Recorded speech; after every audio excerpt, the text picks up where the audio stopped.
Sports. We are Blackmore. We are Florida. Last night in Miami, the Marlins pounded the Yankees, racing to an 8-run first, finishing with a 12-2 romp.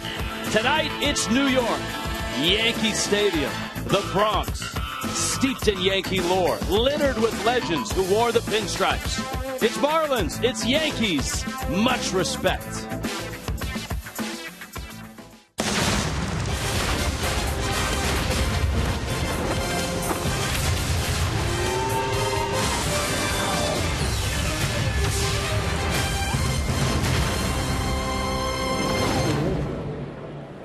Yankee Stadium, Marlins haven't been here for a long, long time.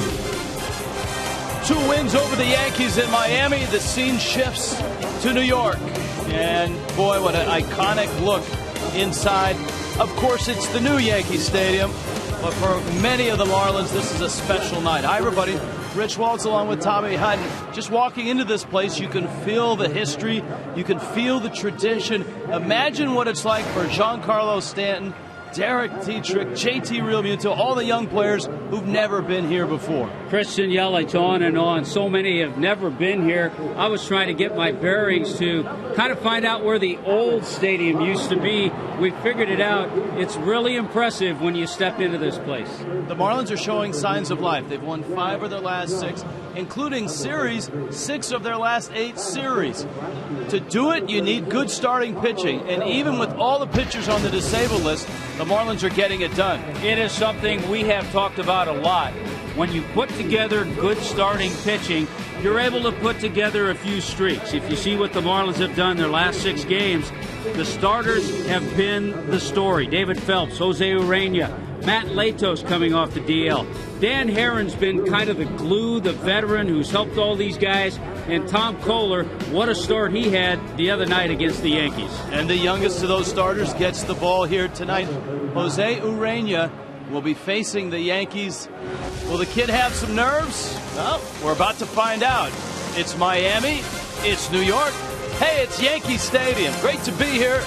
Marlins baseball coming up.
brought to you by Toyota. Let's go places. By Florida Coast Equipment, Florida's largest Kubota dealer. Visit us at FloridaCoastEQ.com. And by AutoNation, save on over 70,000 vehicles now. Visit AutoNation.com. And by the Florida Department of Transportation, reminding you to drive sober or get pulled over. Marlins on their team bus on the way to Yankee Stadium drove right down and by Central Park, all the way up to the Bronx for the Fish and the Yankees. Yes, Alex Rodriguez getting ready to go. He's in that starting lineup for the Yankees. Miami's starting lineup is brought to you by JM Lexus. D. Gordon at second base. First in hits, second in average, and a nice series, 4 hits in these 2 games. Derek Dietrich back at third base. What a big boost he's been. Christian Yelich in left. Giancarlo Stanton, a 3-run homer last night. Marcell Ozuna is in center field. Justin Bour's at first. Jeff Mathis will do the catching. And Danny Echeverria is at short. Ichiro, who spent 2.5 years in this ballpark, will return and play right field. Michael Pineda. Well, there's a good look, Rich. 26-year-old Michael Pineda actually signed by the Mariners back in 2005. He has pitched. We've talked about this ballpark and the fact that the Yankees have not played as many games at home as most teams. He's pitched well here. You see his overall record, but at home 3-1 with a nice ERA at 2.54, which isn't easy because this is a good ballpark to hit in. BMW brings you the Yankee defense. We'll check on that defense. Take a look. Brett Gardner in left field. Mason Williams, Carlos Beltran, Chase Headley, Didi Gregorius on the left side. Stephen Drew, Garrett Jones gets the start. Mark Teixeira with the night off. Brian McCann behind the plate. You see down the corner, the DH, Alex Rodriguez. So it's the same 2 teams, different venues, same umpires. The exact same umpiring crew from last night is in. They'll rotate around. Dale Scott has got the plate. And D. Gordon arrives. There's a look at Scott, the crew chief. Lance Barrett, C.B. Buckner, and Gabe Morales have come along from Florida to arrive in the Bronx as we get ready to go. For the Marlins, as we noted, they've won 5 of 6. The Yankees are on the other side of that. The Yankees have dropped 5 of 6, and that was after a 7-game win streak. Dan Jennings, Mike Goff, his bench coach. I was just thinking, Rich, it's kind of a level playing field for all. Everyone arrived at the wee hours of the morning, including the umpires. Yeah, the Marlins got to their team hotel just before 4 a.m. But here we go. It's a 2-game set in the Bronx. Pineda misses out. Pinch a Penny brought you that first pitch. With D. Gordon, Derek Dietrich, and Christian Yelich. Some left-handed bats lined up against Pineda. Smooth and easy delivery at 94, and he catches the corner. And you're going to see lots of strikes from the 6'7" Michael Pineda. Gordon tries to bunt. That one kind of got up in on the hands, and it's a strike. It's 1-2. Crowd still arriving here in the Bronx. There are clouds about, and the possibility of some showers not only tonight, but also leading into tomorrow.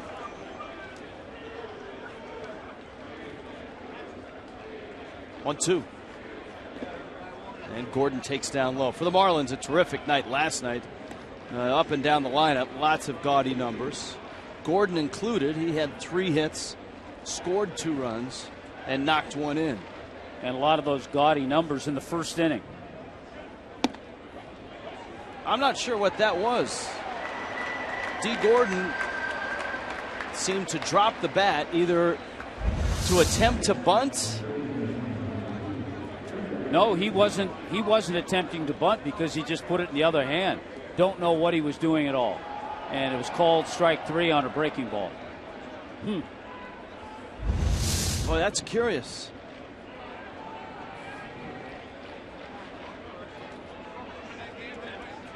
And here's Derek Dietrich now. So 1 out. Dietrich and then Yelich. And a strike to Dietrich. Derek Dietrich called up in the absence of Martin Prado, he has been a real godsend. Dietrich slid into the starting lineup in Game 1 in Miami and made an immediate impact in that ball game. He's made an immediate impact on the defense. They already are playing him in a shift.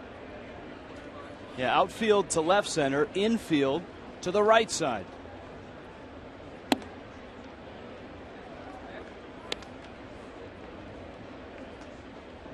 And the count 1-1. Pineda, the 26-year-old Dominican, is a big man. 6'7", 260.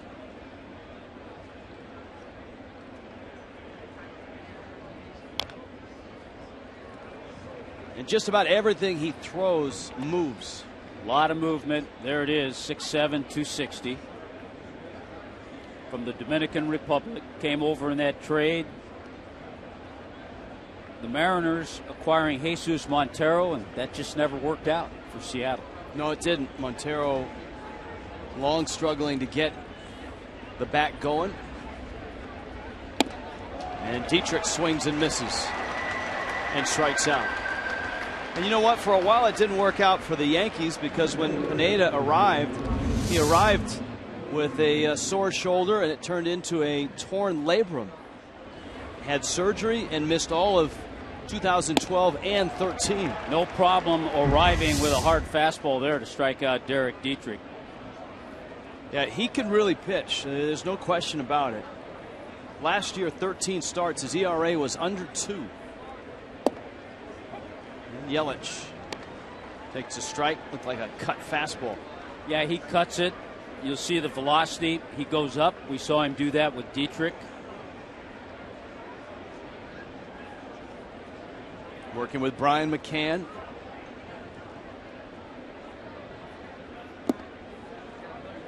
Some call that a curveball, but it's hard enough to be a slider. It's kind of in between. Well, you see, third season, 53 starts.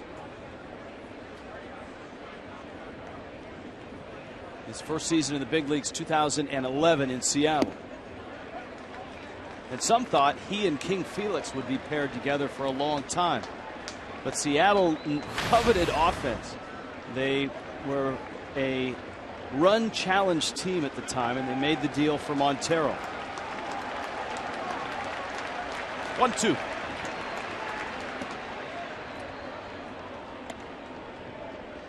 Giancarlo waiting on deck.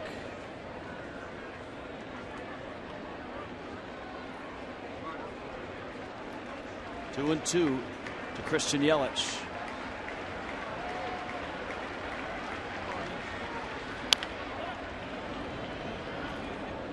Yelich is starting to find the holes. The hard, sharp ground balls are getting through. The average is up to 236. He has 2 hits in each of the first 2 games of this 4-game set. Boy, the hardest part, and you have to be patient, and Christian Yelich has shown that. When he started this journey, he was below 200. But to get it to where he has swung the bat well, had a nice homestand, hit over 360.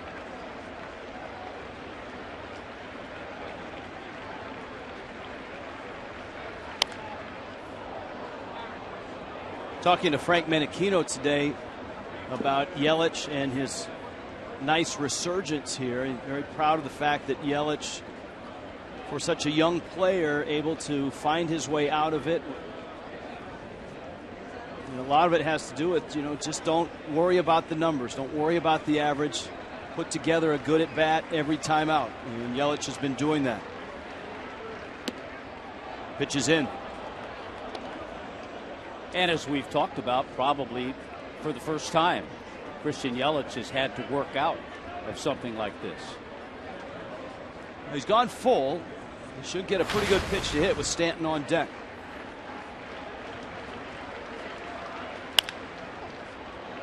Out to second. Stephen Drew gets the out, and the Marlins are down in order in the first. Underway at Yankee Stadium and scoreless.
as a first-year player with the Yankees.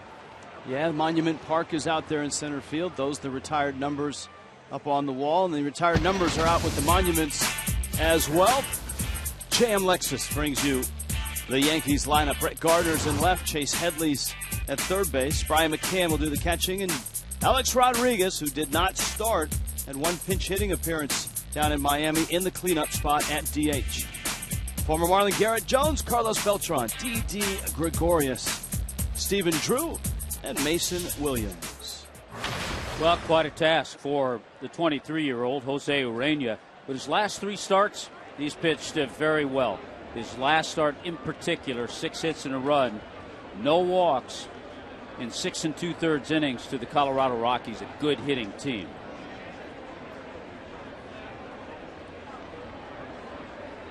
Brett Gardner, Chase Headley, Brian McCann. Especially in this ballpark, when you run through the battery of bats from this side of the plate, it can be a little intimidating. Gardner looking for his first hit in this set. I don't know whether to call this a series or a set. 2 in Miami, 2 here in New York. I think as we've crossed over to the 3rd game, it becomes a series. All right, I'll go with that. A home and road series. It's like crossing through to another dimension. Pitch misses in. That's 2-1.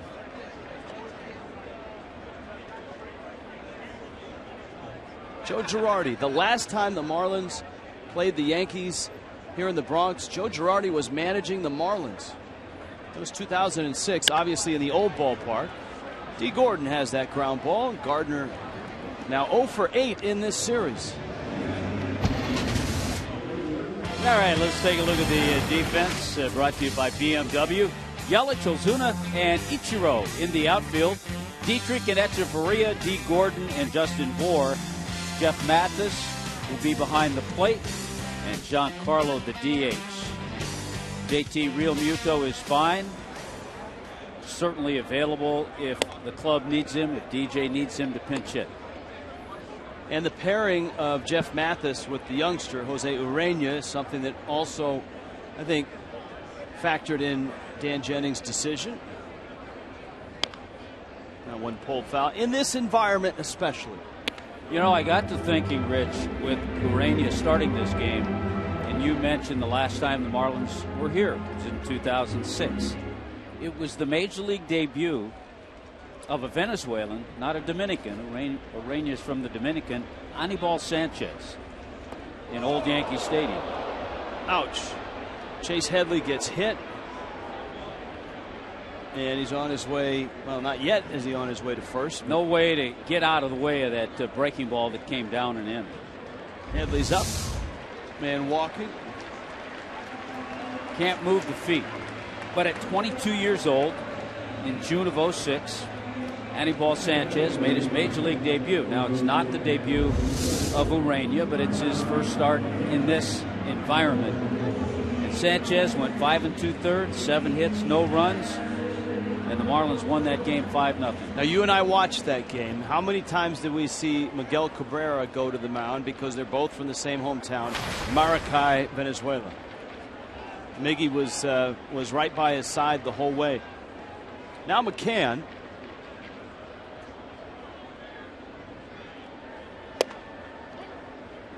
And a strike to McCann. 9 homers, 9 doubles, couple hits in this series. The possibility of McCann dropping down a bunt here are less likely than what we saw him try a couple of times at Marlins Park. Nary an infield. A big swing and it fouled back. There aren't a whole lot of shifts that can play for that. If you do have a shift like the Marlins have, and you bring Echeverria or keep the third baseman over, you kind of defeat the purpose of having a guy over the middle. And you're vulnerable, obviously, with a runner at first.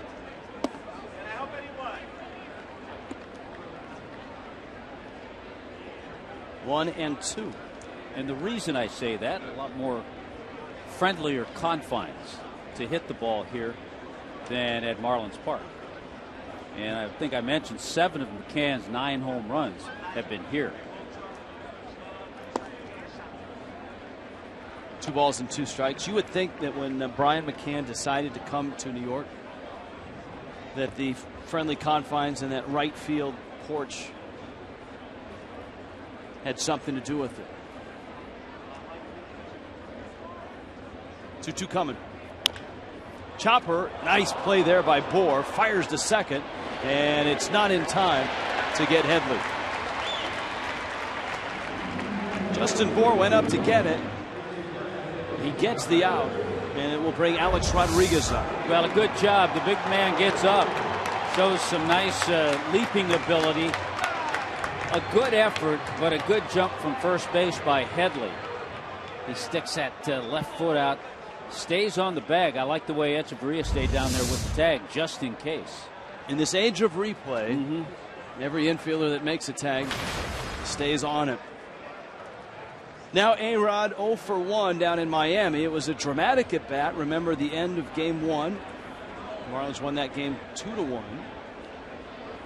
A.J. Ramos got him to hit a fly ball to shallow right. Yeah, A.J. Ramos had him a little bit out front of a slider to hit that fly ball. The Marlins would like to prevent some history here because in the 2 games to play here, Alex Rodriguez is chasing 3,000. He's 5 hits away from 3,000. 29th on the all-time hit list. Yeah, the Marlins, I think, would like to have the Tigers deal with that. The Tigers come in for the weekend as the Marlins head to Cincinnati. 29th all-time. Next up is Roberto Clemente. Of course, Clemente finished right at that number right there at 3,000. 1-1. This is where, as a young pitcher, you have to just keep that focus on Jeff Mathis and not get your focus and your attention pulled away by the guy at the plate. Stay with your game plan, make your pitches.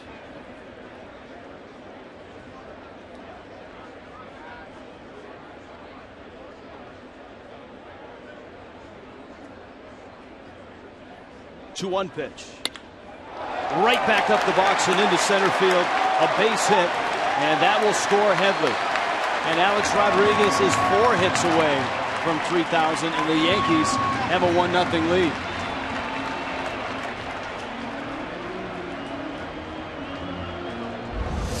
Well, the hit batter costs Urena, and so does a fastball up in the zone. Fortunately for Urena, he gets out of the way because that ball was stung by Alex Rodriguez.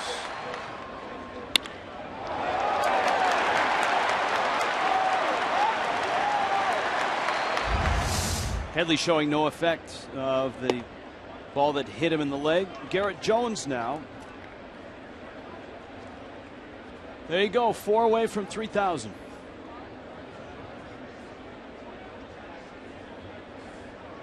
Pete Rose, 4,256. You could play 20 years and get 200 hits a year and not reach that. Boy, Jeff Mathis had trouble finding that. Fortunately, Urena comes in to help him out. That's a frustrating feeling for a catcher. That ball got away, and he didn't know which direction it went. Did you see the highlight yesterday? Miguel Cabrera at the plate, ball just like that. Catcher looking around. Cabrera pointed the opposite direction. And the catcher actually for a couple of steps looked and went in that direction. Gets away. Mathis looking all over, and he's kind of screened out by the home plate umpire, Dale Scott. And one misses away. Well, we know Miggy has talent. He's also a very smart player. Yes, too. he is. This is a ballpark built for Garrett Jones as well. See, Jones has played in 34 games this year. We saw him in the outfield, both in right and in left down in Miami. Slices that one foul. 2-2. We talked about it last year, Rich, when Garrett Jones was with the Marlins. he had an interesting journey to get to the big leagues. Long time in the minor leagues. Garrett Jones, 175 minor league home runs, and he's hit 120 at the major league level. 11 minor league seasons. Jones is 33.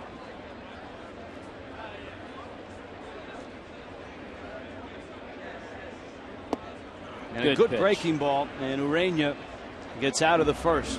Alex Rodriguez, 4 hits from 3,000, and the Yankees a 1-0 lead.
The home run challenge again tonight. Every Marlin home run raises $12,500 for prostate cancer research. You can make a pledge by going online to homerunchallenge.org. Giancarlo raised $12,000 himself with a home run yesterday. And Pineda gets a strike. Boy, he loved the way he hit that ball last night, too. He stayed back, slider. If he jumps out in front, he probably pulls a ground ball. Stays back and just drilled it the other way. This one's going the other way, but a lot slower. It rolls out to the right side. Pineda picks it up. I think he got that up the very end of the bat. Yeah, heavyweight matchup there with Pineda. We talked about 6'7", 260. Giancarlo 6'6", about 245. And just out in front of that slider off the end of the bat. Pineda looks sharp. And then we have Dan Jennings checking with home plate umpire Dale Scott. See what the scouting report tells us about Michael Pineda. We've described some of his pitches and talked about him.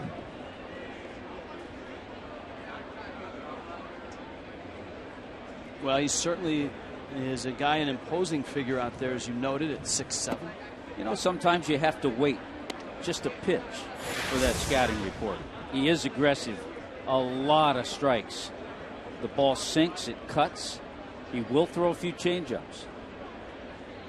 He's number one in the major leagues in strikeouts to walks ratio. 78 Ks, just 9 walks. The Yankees are very cognizant of the fact that he's had major issues with that shoulder. They had rested him for 10 days before his last start, and it showed. 4 1/3, 6 runs. A 7-3 record, the ERA in the mid-4s coming into this start. Breaking ball, and Ozuna fouls it back. I think some of their concerns were that he got off to such a great start. He was 5-0, and then his last 5 starts went 2-3 with an ERA a little over 5. So they'll always keep a close eye on Pineda.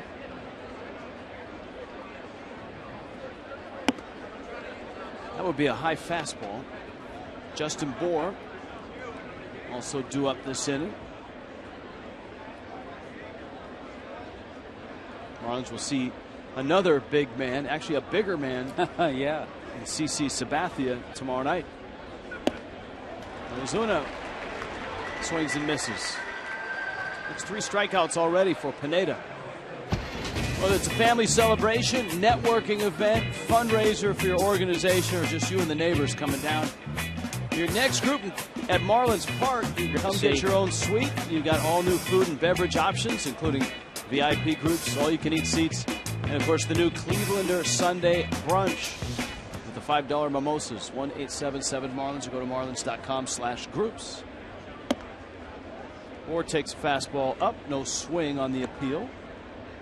Talking about the heavyweights the Marlins will see over the old stadium. What was it? It was a Joe Louis heavyweight fight years and years ago. Oh, there's a lot of things that happened in the old stadium. And they have had a variety of events in Yankee Stadium. There's Sabathia. The Pinstripe Bowl, college football game. Bohr sends that into shallow right. And that's exactly where Stephen Drew is playing. The Marlins are done quickly. Pineda's retired all 6.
And Jeff Conine.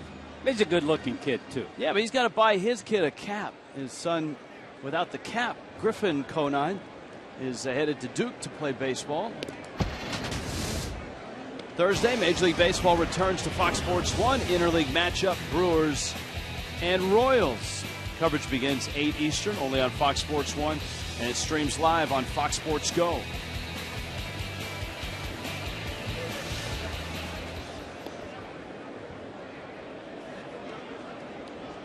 Carlos Beltran, Didi Gregorius, and Stephen Drew against Jose Urena.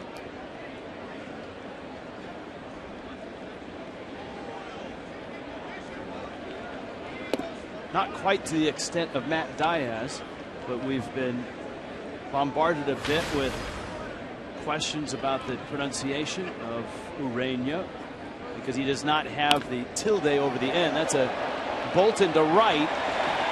Beltran doesn't run well, and that's going to turn into a single. Ichiro plays it expertly into the infield. Yeah, there was a time that Carlos Beltran may have thought about second base, but not at this stage of his career. Carlos Beltran, 38 years old. But he can still swing it. Yep. We saw that in Miami. That was a career hit number 2,371. Remember that unbelievable postseason he had when he was with Houston? Yeah, his postseason, in addition to that year that he had with Houston, his postseason numbers are incredible. He's one of the great postseason players in Major League history. 4 postseasons. His slugging percentage is .683. Look at that, 51 games. Unbelievable.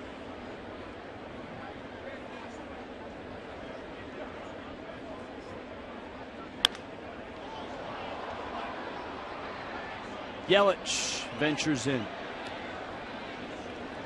and makes the catch. So an out here in the bottom of the second. Miami and the Yankees. 2 games here, and it's on to Cincinnati for a Friday, Saturday, Sunday trip to the Natty. Yeah, a Reds club playing pretty well. Todd Frazier, a couple of home runs last night. He's having a great year.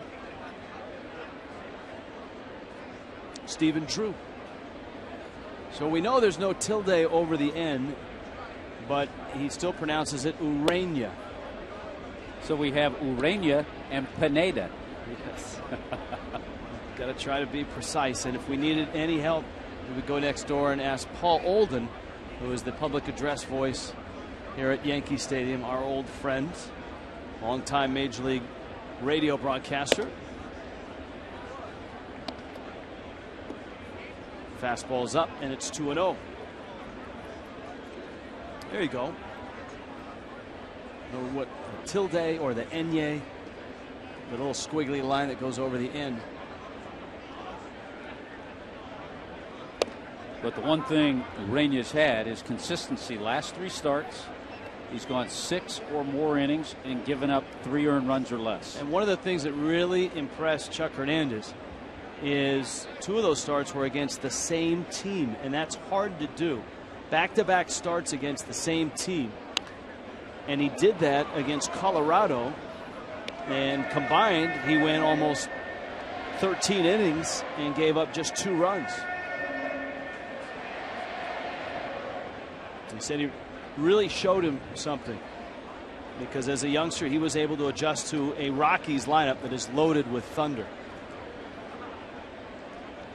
2-2 up the middle. Echeverria waits, gets to the bag, whips it across, and gets the out. Boy, that was some quickness. Quickness and a strong arm. Footwork, strong arm. You saw it all from Adeiny Echeverria. 2 in the books, 1-0. Yanks.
First ever visit for the Marlins to the new ballpark here. A lot of stories around the fish tonight are happening back in Florida, would you know, in Brevard County, where Jose Fernandez is making his third rehabilitation start. He's coming back from Tommy John surgery. He's taking on Brevard County, and so far he is now pitching into the 5th inning. He's allowed 4 hits. The 1 run came on a solo home run. He has walked only 1. He has struck out 8. We have him unofficially at 73 pitches as he pitches in the bottom of the 5th inning. He also had a sac bunt. He is hitting at the plate, and in the top of the 5th, hit into a double play. So we'll update you. We'll also have some reaction, we hope, on our post-game show, maybe even during the game. But so far, so good for Jose Fernandez, who probably, guys, will pitch at Double-A next stop, and then that 5th start before he returns could be anywhere right now, maybe even Single-A again. We'll see. Some light drizzle coming down now as we send it back to Rich and Tommy. Hey, Craig. Yeah. Question for you after this pitch. 0-2 pitch coming to Jeff Mathis. Got a Danny Echeverria and Ichiro coming up. And fastball high. You grew up a Mets fan. You grew up at Shea Stadium. Yes. Was this place kryptonite to you? Yes, sort of. I only came here a couple of times. In fact, one time, I'll never forget, I got a ball, Greg Nettles and a ball into the upper deck. And I did see the Yankees, though, at Shea Stadium when they played. I think it was 74 and 75. I went to a couple of games at Shea where the Yankees went there for 2 years. They were renovating the old stadium. They brought the center field fence in, and obviously did a lot of renovation. But I didn't come out here too many times. I didn't dislike the Yankees with venom. It just, you'd put them on to watch a game for a little while. But I like the announcers better than the players. All I know, Craig, is in 74 and 75, the infield was in terrible shape because of all those games played at Shea Stadium. There was never an off day. Absolutely. And don't forget, you had the Jets there probably in those years, too. They played there for quite a while. And the Giants played here, and I believe at that time they had to go play at the Yale Bowl for a couple seasons. Didi Gregorius in the outfield makes the catch. Echeverria coming up. Well, so far, Michael Pineda looks like the Michael Pineda that had an ERA under 2 last year.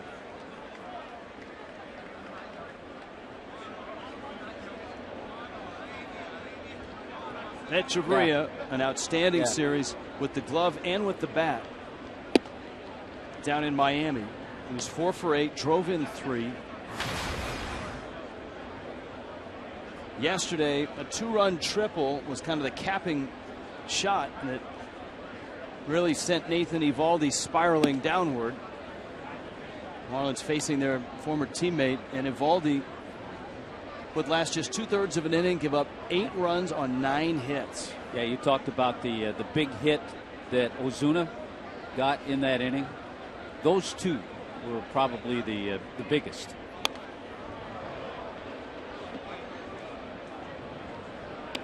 Eovaldi's ERA at the start of the night was 4.13. At the end of the night, 5.12.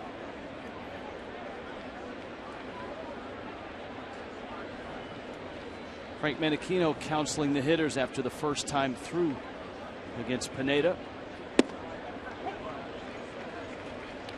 2-2.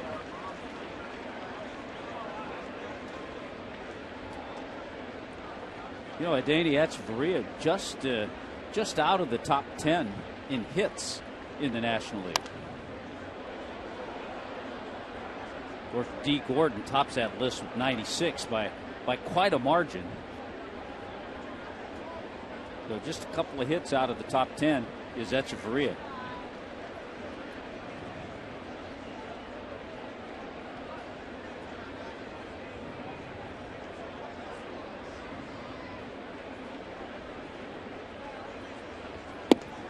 Well, there's a fastball at 94. At 6'7", when he elevates that mid-90s fastball, it's really hard to catch up. Yeah, so far Michael Pineda is dealing, and you can see when he wants to go up with his fastball, he's been able to do that. He stayed up with Derek Dietrich. He wanted to throw that fastball and keep it in that area to Echeverria.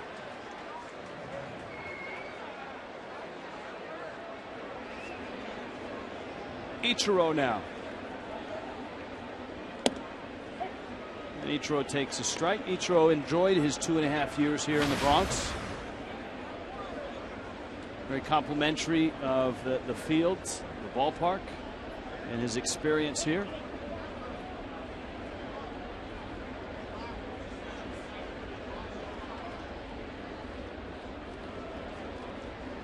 see his career numbers with the Yankees as the Yankee playing in this ballpark.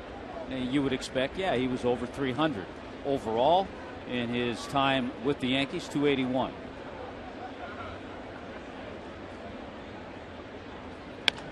There's a liner, and Gregorius is there to make the catch. So far, Michael Pineda has been perfect.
Our Toyota Trend 25-man roster, 14 have never played at the new Yankee Stadium. That's a pretty good number. As we noted, the Marlins, the last time they were here was 2006. Joe Girardi was actually managing the ball club then. It was an interesting team in 2006. It was I believe the first team in Major League history in the modern era, which is from 1900 on, to be 20 games under 500 and then get all the way back to get over 500. The Marlins would finish under 500, but what an incredible run that was for the youngest team in all of baseball, by far the youngest team that year. Yeah, the Marlins finished that year 78 and 84, and because of their efforts and his efforts, Joe Girardi was the National League Manager of the Year. Mason Williams, and he lines it to right field. A leadoff hit for the Yankees center fielder.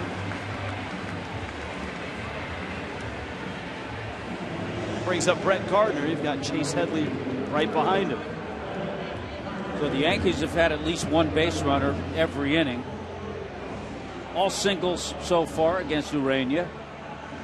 But now he's going to have to work a little bit with the top of the order and a man on base.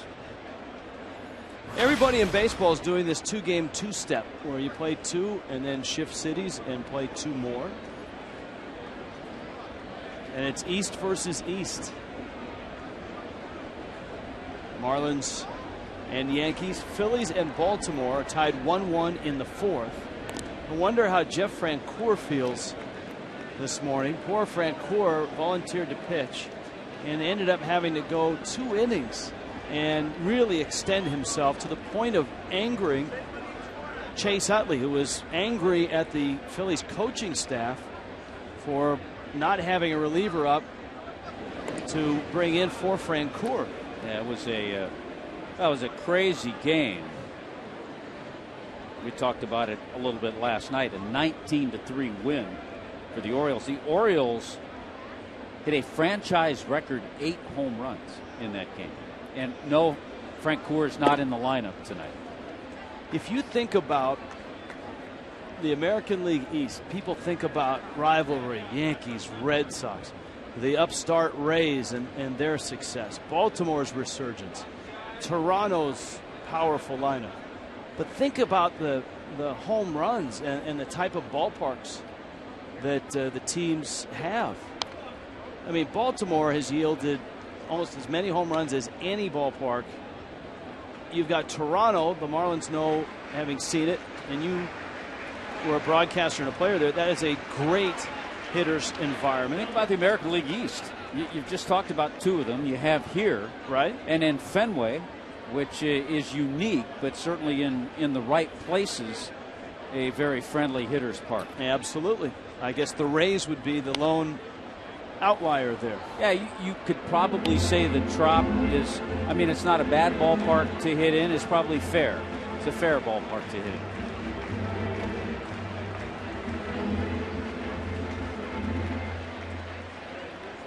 It gives you a little more respect, I think, for some of the pitchers that have pitched their careers in the American League East.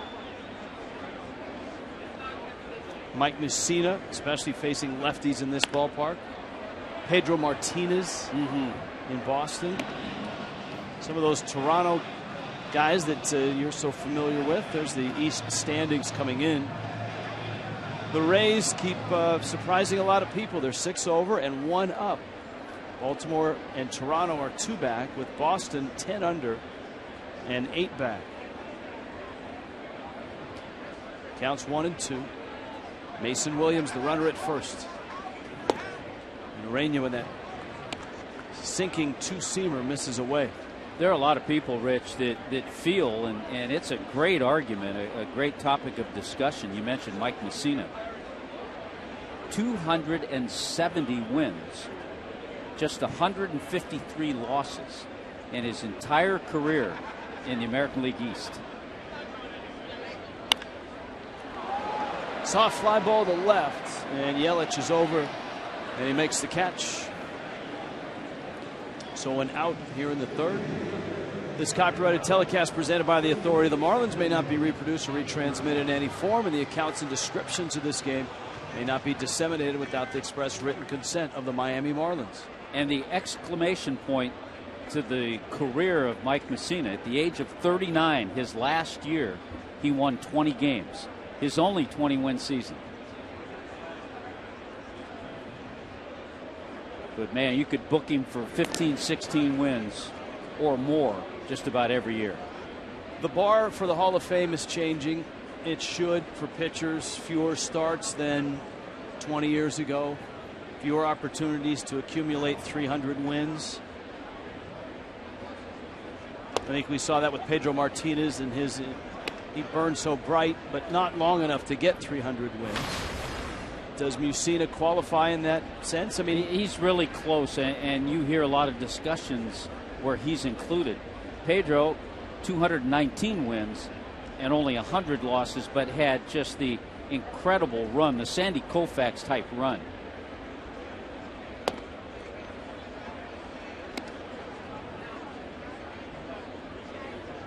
Ball and a strike to Chase Headley. Jose Urena hit Headley in the leg in the first, and he scored on an Alex Rodriguez RBI single. A-Rod hitting cleanup, the DH. And for A-Rod, he's now 4 hits away from 3,000.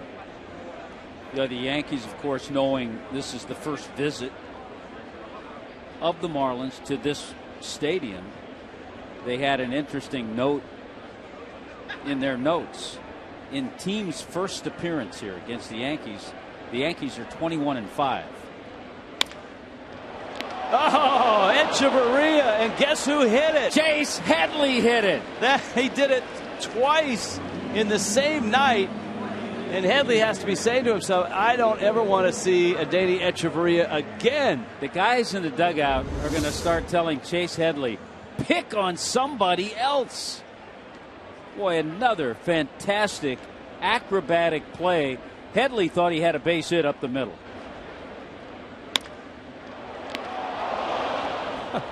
Wow. Yeah, he made 2 dazzlers on back-to-back at bats. in game 1 against Headley. Headley's first 2 at bats. And so there's 2 outs, and here is McCann.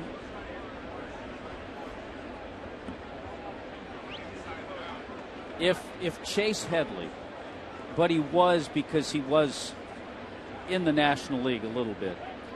But if he was not familiar with the Danny Echeverria, he is now.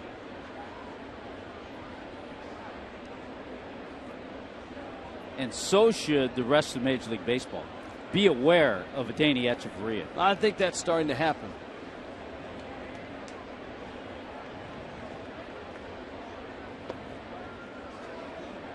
And as oftentimes happen, a guy that is a great defender sometimes doesn't get recognized until his bat causes people to take notice.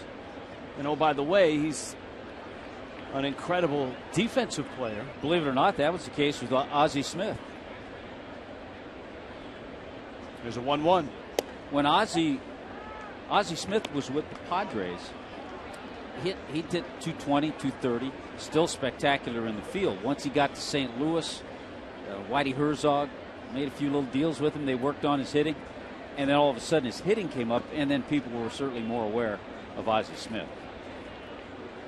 Yeah, the backflips didn't hurt either. To left, Yelich looking up into the Bronx night and makes the catch. Through 3, 1-0.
Headley and a Danny Echeverria 3 times.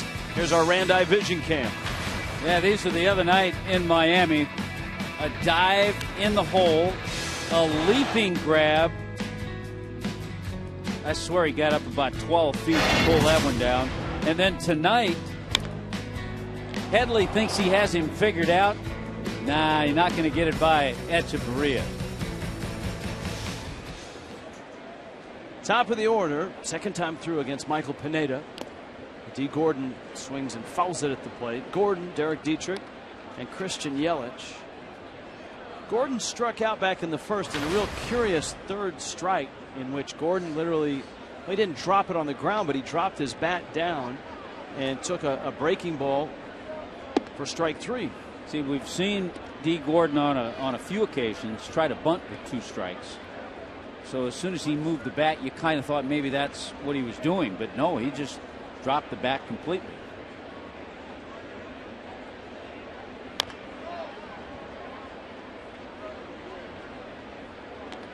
Counts 1-2. If this big guy can stay healthy and pitch like he did at the start of the season, then the Yankees will really have something. But they're going to be cautious with him. And if Tanaka can stay healthy. Look out.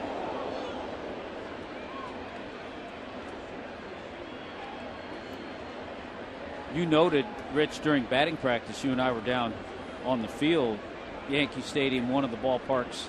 During batting practice, they have those high screens down the line to protect the fans.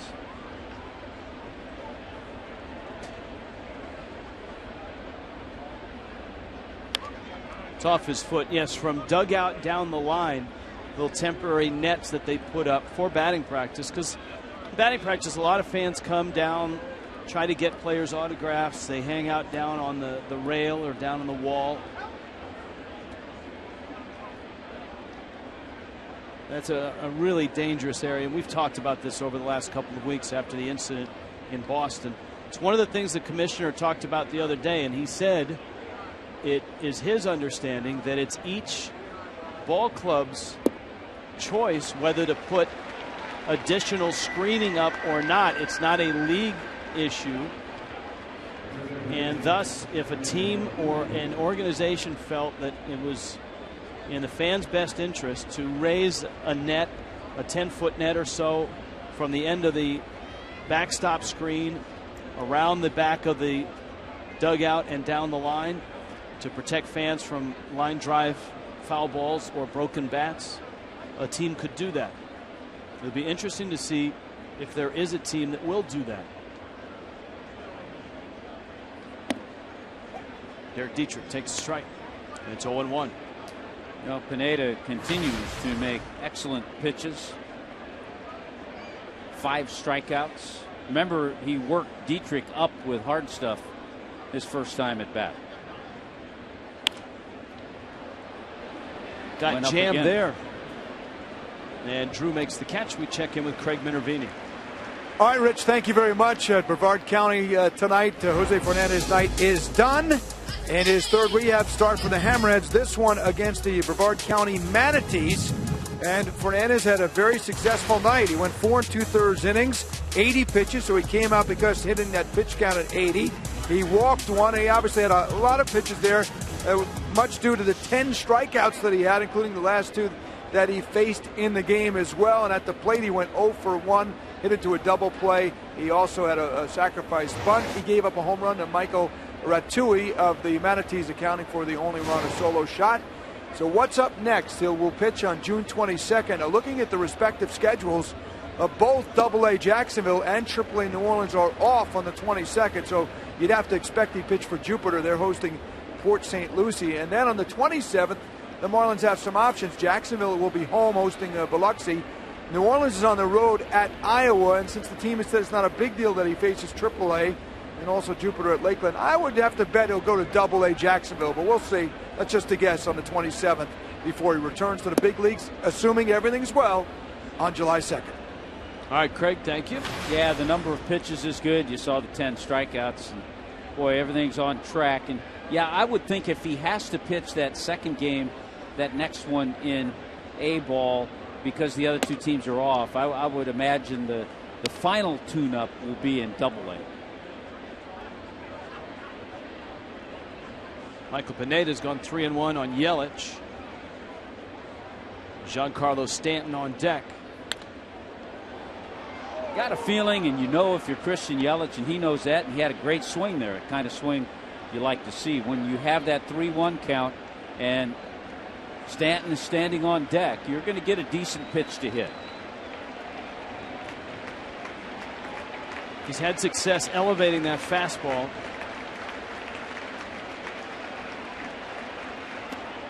And instead he goes with a breaking ball, and a nice take by Yelich, who earns a 2-out walk. And here comes Stanton. Just the first walk of the game issued by Pineda, who has allowed 7 home runs this year. Stanton hit one off the end of the bat, and it kind of dribbled out towards the mound. That was the at-bat leading off the second.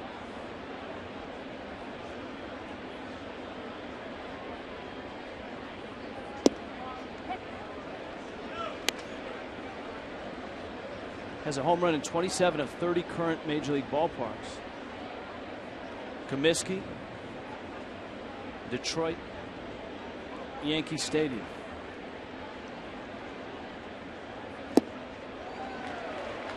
A couple of breaking balls to start Stanton with. He has a chance to erase one of those in this 2-game set. Well, you can't blame him. I mean, he hasn't been to every major league ballpark, but this one certainly a nice one to check off the list. 0-2 pitch. Did not chase the slider.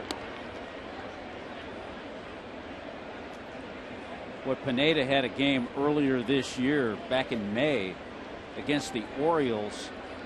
7 innings, and he struck out 16.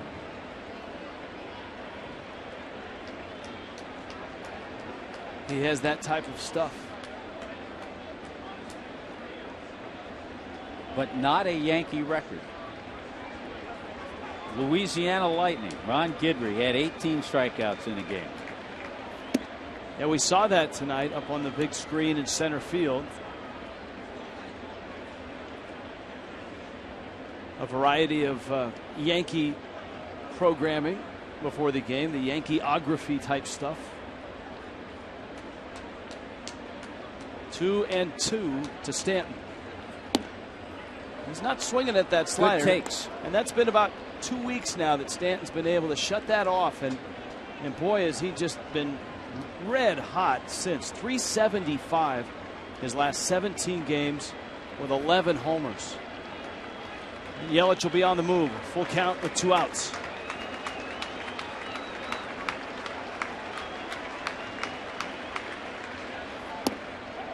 Got him.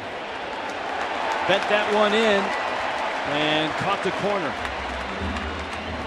Well, actually didn't catch the corner. A break for Pineda, his 6th strikeout. It's 1-0 Yankees.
Get Checkers authentic Philly cheesesteak.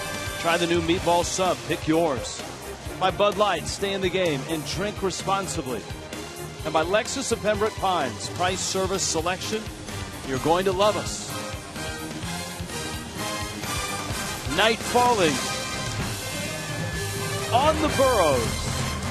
And we are in the Bronx. Welcome to New York. Yankee Stadium. Alex Rodriguez. Now Rodriguez lined a single to center to drive in a run in the first. For Alex, 2,996.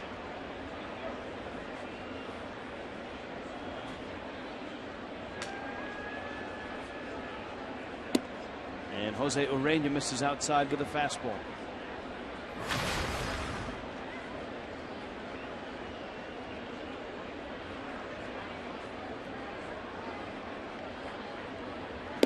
Rodriguez had a lot of friends and family, old coaches from Little League to high school. Yeah, it was quite a homecoming for him in Miami.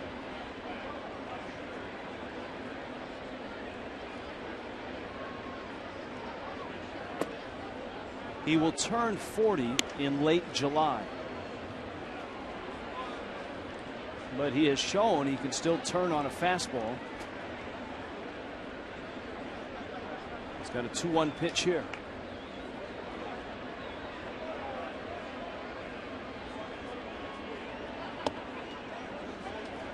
All of his numbers, the home run 666, hits now at 2,996, RBIs, which he's second all time, 2001. It's hard to find them in the Yankee game notes.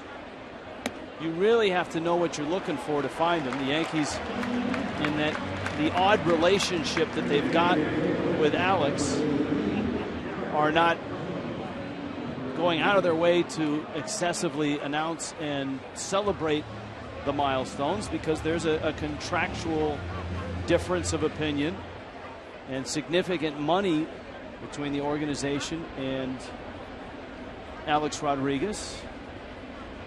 I think for the most part, Joe Girardi, Alex Rodriguez have handled that pretty well. And I will say Joe Girardi's probably extremely pleased at what Alex Rodriguez has done, because a lot of people didn't expect him to have the numbers he has at this point of the season.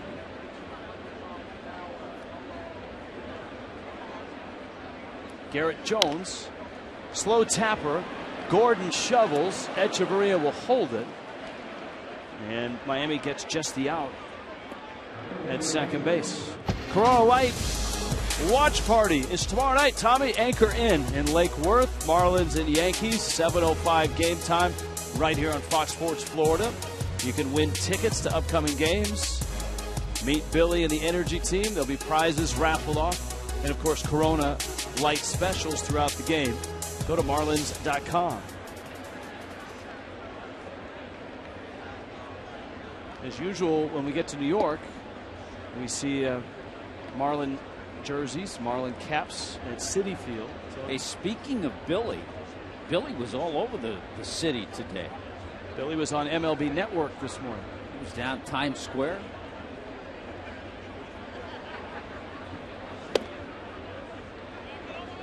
In fact, I haven't seen him at the ballpark, so he's probably at a play on Broadway. The key for Billy being at the MLB Network, he was trying to get the word out, voting for D. Gordon and Giancarlo and Danny Echeverria for the All-Star game. I think he did a good job. So his campaign was accepted very well today.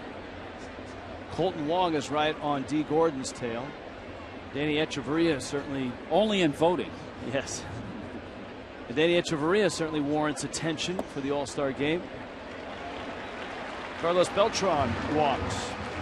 So Jose Urena has been pretty steady throughout this game, but he's walked 2. He runs into D.D. Gregorius now. If you get to the Anchor Inn a little early, you can catch Marlins Live, brought to you by your South Florida Honda dealers. Craig Minervini and Carl Pavano will be right here at Yankee Stadium. In fact, Craig and Carl were, they got the full New York experience, and I think this was under Carl's leadership. They took the subway from the team hotel up to the Bronx. I think it was initiated by Carl and paid for by Craig. Yes. You know, it's funny. I had never taken the subway to a Yankee game, and I didn't realize you have to go, believe it or not, 2 levels lower than the one you would take to Citi Field or Shea to get to this stadium. Did you guys know that?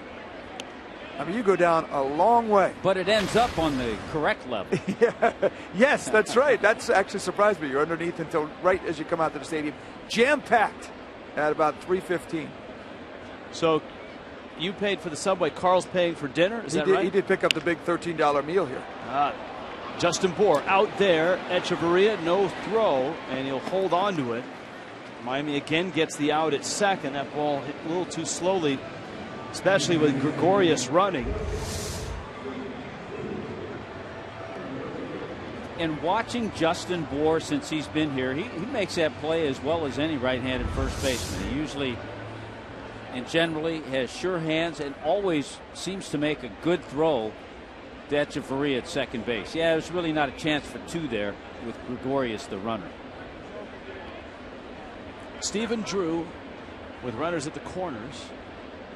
Bottom four. A nice crowd at the stadium tonight. It's still, I know it's the new Yankee Stadium, but it's still fun to look up and see the flags that fly from the very top of the ballpark.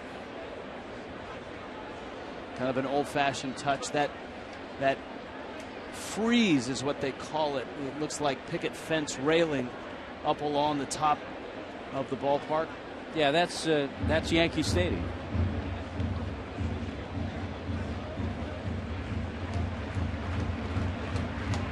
There it is.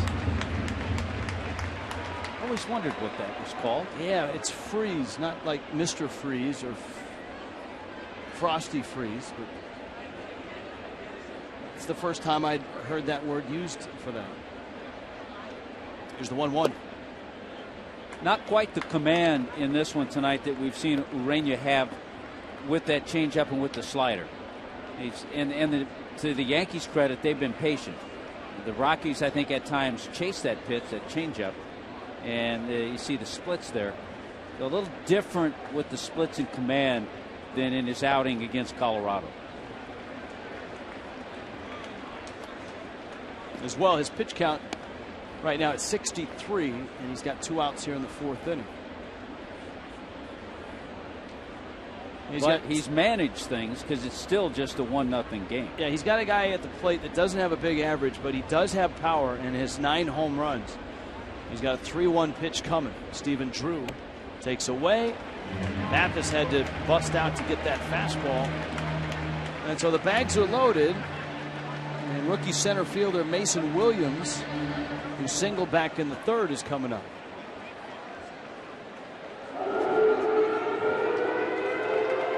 Chuck Hernandez comes out to the sounds of barking dogs and sirens. See, I think that last pitch, borderline fastball or changeup, but it's a pitch that when Urena was behind in counts, he was able to throw that changeup that looks like a fastball and get hitters fooled. But at that time, because it wasn't even close, Stephen Drew had the patience to take it.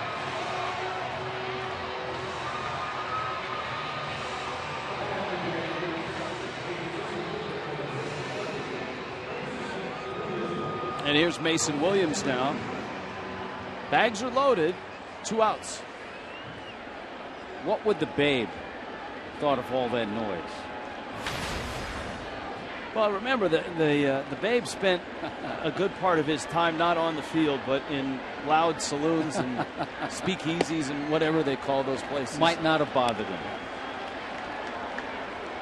There's the Babe. He would have embraced it. Just think if Studio 54 was around when the Babe was going, then that would have been something. I think Twitter was around. Here's the 1-0 pitch. And it's out. Right now, Urena goes from not having a little control to, if he doesn't throw a strike here in the next 3 pitches. Boy, and a great, look at that, 33 of each. A great hitters count right here for Williams. Fastball right down the middle. I think Mason Williams being patient there looked like he was taking all the way. Remember, he had a base hit his first time up.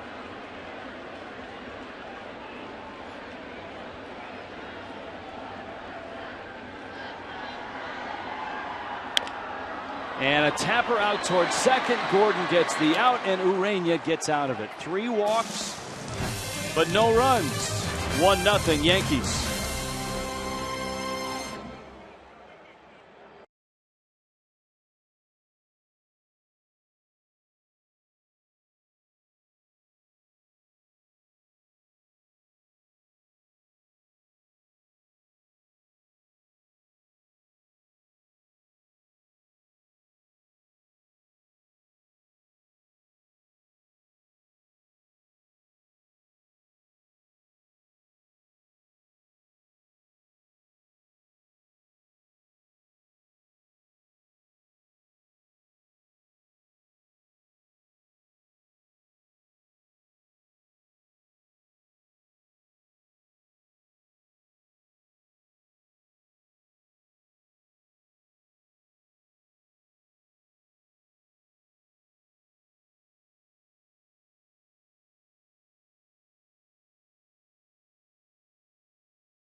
And Lightning, 18 strikeouts against the Angels, the Halos. That's Don Baylor swinging and missing.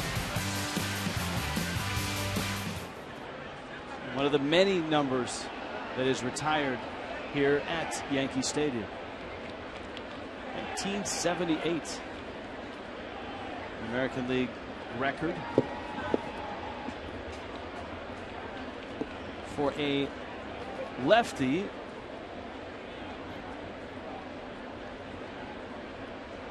Here's Ozuna. Breaking ball and a strike. I think there's two things in watching Pineda tonight that two things that really helped him do what he's done so far. He's getting that breaking ball, get me over first pitch. A lot of strikes with that slider.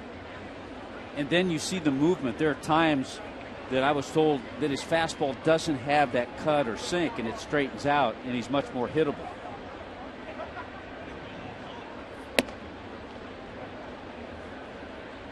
That's not a bad place to miss that fastball that's up and in and just off the plate. Especially tonight, it doesn't seem like the right-handed bats are getting through that pitch. It's 2-2.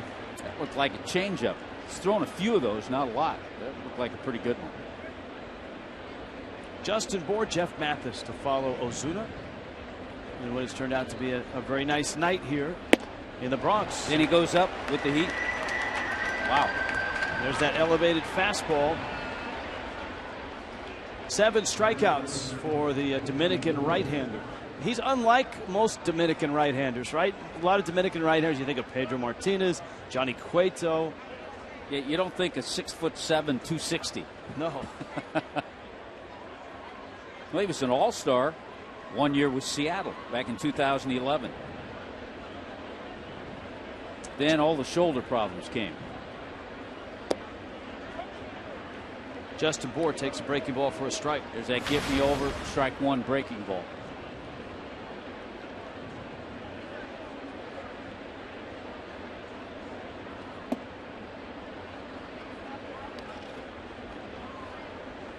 Ball and a strike. Marlins do not have a hit in this ball game. Christian Yelich has walked, the only base runner.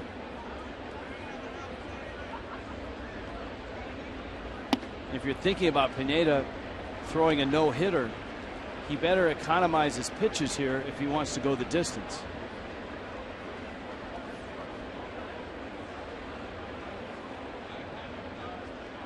Well, the Marlins may have to start checking to see if he has any pine tar on him.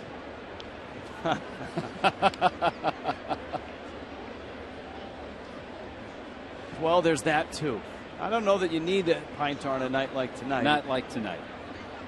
He got busted. The breaking ball misses in. It's 3-2. He had it on his neck, I believe. Yeah, it was on his neck. I want to say busted in the Bronx, but I don't know if it was a home game. Not sure. I think it was.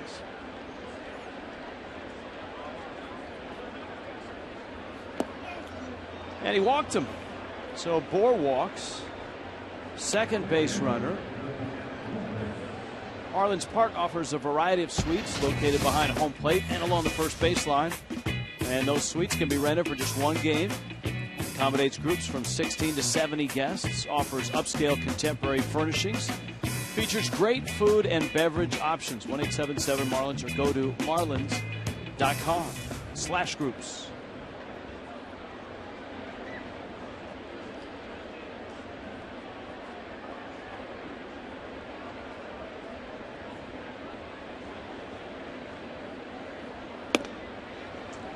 Fastball up.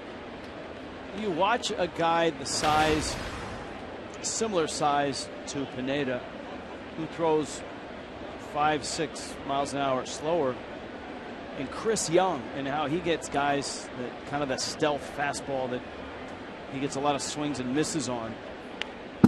Well, Pineda's been throwing at 93, 94, and at times a 95 every now and then will pop out. So you can imagine that if it's difficult to pick up at 88, it's really tough at 94. Yeah, as you mentioned earlier, the Marlins back-to-back nights will have the big right-hander, then the big left-hander, CC Sabathia, tomorrow. Marlins have Matt Latos tomorrow. Another big guy who was terrific his last start. Yeah, that was turn back the clock night for Matt Latos coming off the disabled list. He looked a lot more comfortable on the mound. Had that great downward plane, that downward tilt.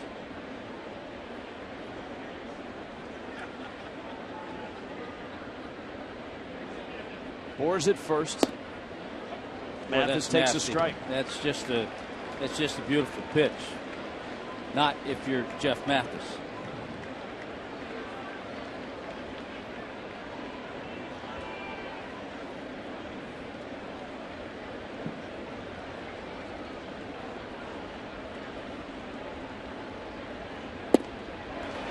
And down he goes.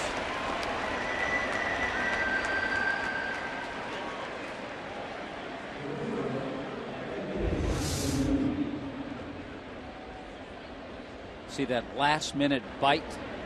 He's got that pitch working for him tonight. Echeverria.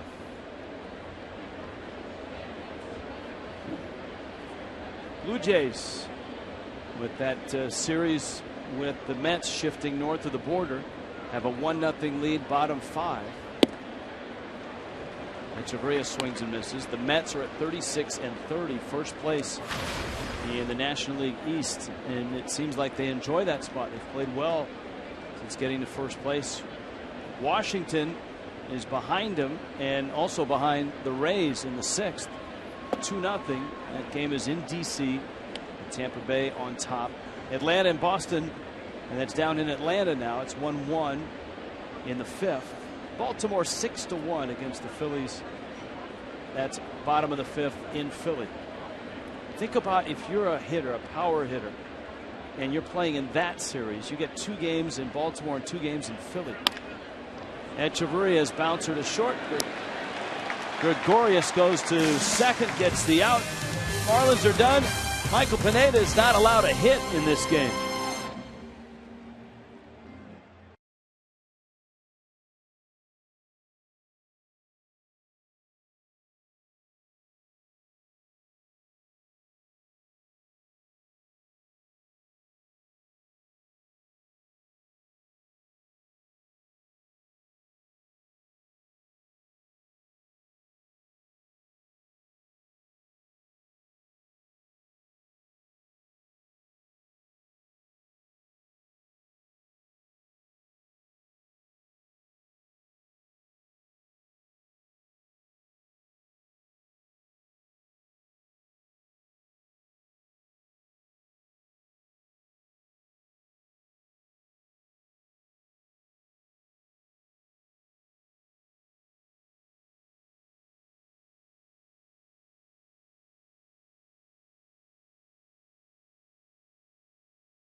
Five no-hit innings, and our AT&T Rewind, brought to you by AT&T U-verse.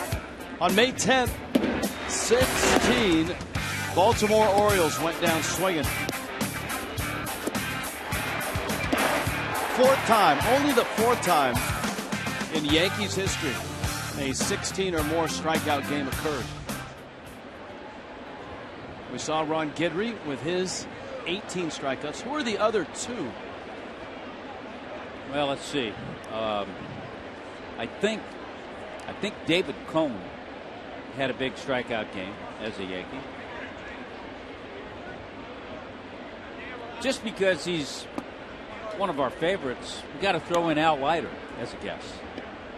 But I don't think so. No. Roger Clemens still have enough in the tank to strike out 16?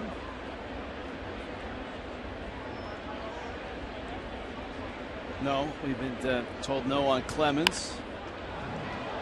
That one flipped to left. I think I got a guess. Yelich is there, and he makes the catch. Mel Stottlemyre? No, I'm not going to go back that far. Boomer. David Wells? David Wells. Oh, very nice. See, that's Tommy Hutton leaning hard on his Yankee broadcasting history. He was also a guy I saw pitch a number of games with Toronto. Threw 138 pitches in that game. That was back in 1997. Here's Chase Headley. Jose Urena. See Giancarlo Stanton DHing tonight with Ichiro out and right. I think you saw in those highlights that we showed of that Pineda game where he struck out 16 Orioles, you saw a lot of that slider that he kept down, similar to the way he's throwing it tonight.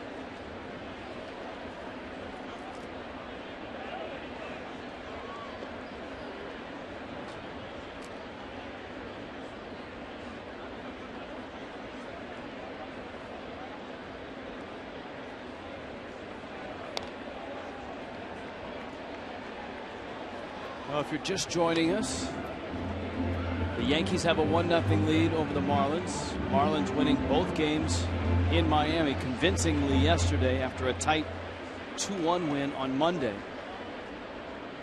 And the story here tonight has been Michael Pineda up the middle into center field. Headley was able to avoid Echeverria and get it into the outfield. Michael Pineda in this ball game has gone 5 innings without giving up a hit. He's walked 2 and he has struck out 8. And so who knows at this point. He has, though, and I pointed it out last inning, not to be the party pooper. He's thrown 82 pitches, and with his shoulder issues, he's not going to throw as many as David Wells did exactly in that game. Exactly. He's going to need some really quick innings to get within range of that. Even though Headley got that base hit with McCann up there now, just in this inning, we've seen a little better command from Urena with his slider. See if he's able to also have a little better command with his changeup.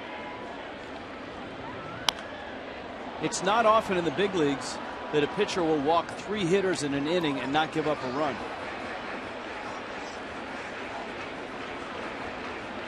You know, the bottom line, you look at the scoreboard and you go, okay, Pineda hasn't given up a hit. There have been a few struggles from Urena, but it's 1-0. And he has still kept his ball club in this game. There's a little struggle with the changeup there.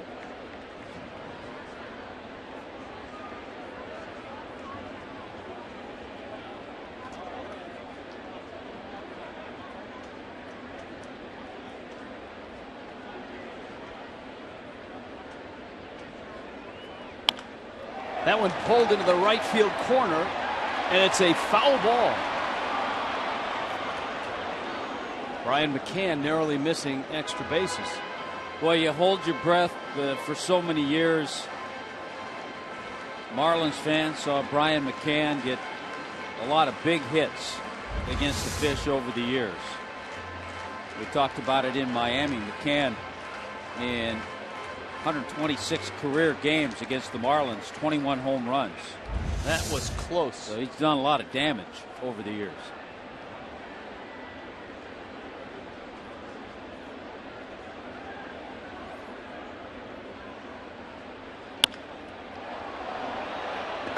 Yelich has this one, and there are 2 outs.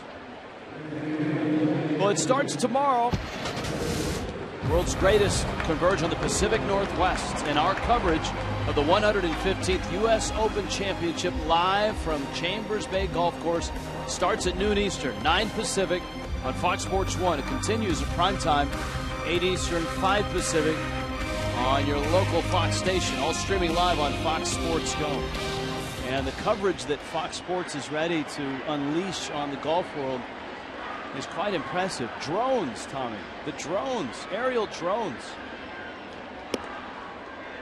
Virtual reality cameras across the course. Point of view T-cams. And microphones in all of the holes. I actually could use drones at times to find my golf ball.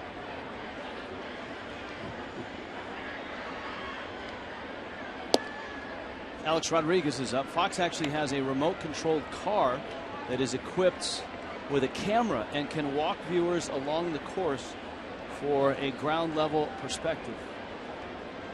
They've got a Fox Sports rangefinder.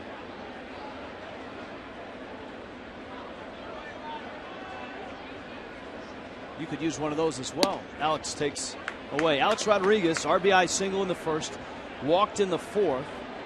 And for A-Rod, he is 4 hits shy of 3,000. 2,996.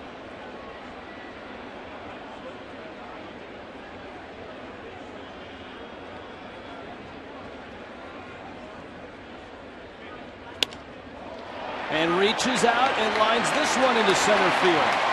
Alex Rodriguez is 3 hits away from 3,000. Well, that's just good hitting. And regardless of everything, one of the things about Alex Rodriguez over his long career, he has been a smart hitter. And you think, well, just talent and all that's going to just take over. He hasn't done all the things he's done without going up there with a game plan. That's a pretty good pitch by Orania. Even as a youngster, when he first came up with Seattle, a very smart hitter. Ball in the dirt to Garrett Jones.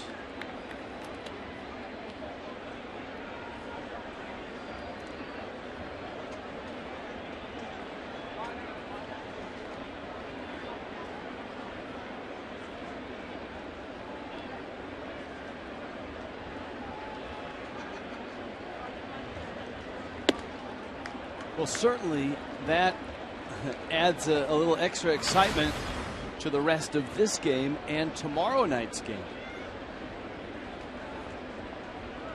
So he's within striking distance of getting an enormous milestone in baseball tomorrow. Don't know that he's going to get 3 more at bats in this ball game. But you never know. And you have the feeling too that he would love to do it against a team in the city in which he grew up. It will be really interesting to see how Yankee fans react the next 24 hours if he gets a little closer with another hit tonight or a couple early tomorrow. I think Yankee fans are reacting better than the Yankee organization. It's a struggle now, back-to-back innings with bases loaded. Urania is going to have to make some good pitches to Beltran to wiggle out of this. Chuck Hernandez on the phone. Miami's bullpen is scampering. The bullpen phones here work a lot better than they did last night for the Phillies. And it looks like the Marlins are going to try to buy some time as Mathis is out. Brad Hand in the bullpen.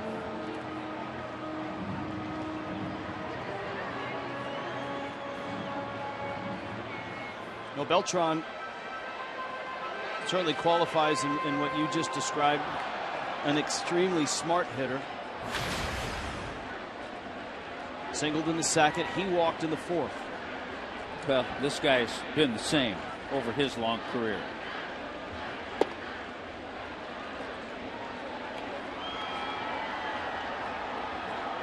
Guys who have had long careers, successful careers, have learned to figure it out. They've learned to make those adjustments, not only within the game, but adjustments day to day, year to year.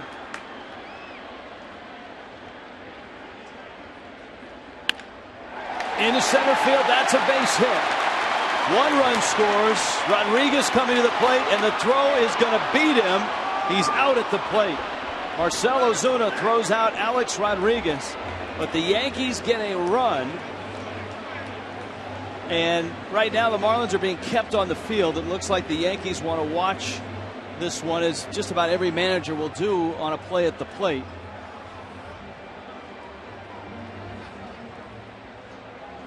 And Dale Scott said, the Yankees figure no such review. The tag by Mathis.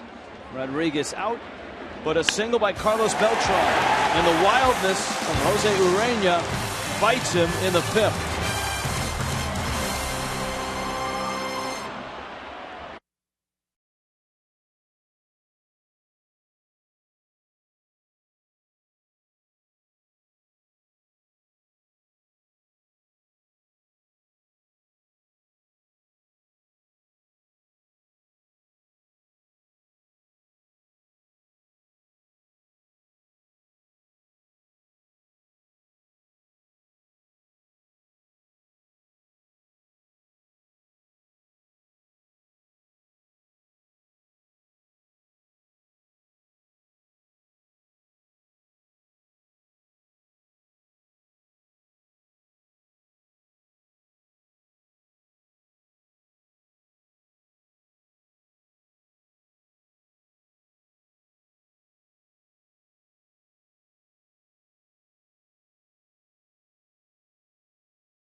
Against Michael Pineda. Every Friday is a Marlins Flashback Friday, brought to you by Dodge. This Friday, the Marlins are in Cincinnati. Post the best vintage Marlins photo of yourself. Use the hashtag #FlashbackMarlins. We'll select the best photo and feature it in the postgame show. Marlins man is here. Where isn't Marlins man? Well, he's fresh off the NBA Finals. Congrats to Golden State. He doesn't have a Game 7 to go to. No, he doesn't. There aren't any more big horse races, so he's done there. I wonder if he'll appear up at in the Pacific Northwest of the U.S. Open. I'm not sure if Marlins fans a golf fan. That's a good point. Ichiro leads it off. Then D. Gordon and Derek Dietrich. He's got the Ricky Fowler colors, though. Pineda misses up. Could just happen by. Michael Pineda is not allowed a hit. Actually, the best chance, one of the hardest hit balls, was hit by Ichiro in the third inning when he lined out to short.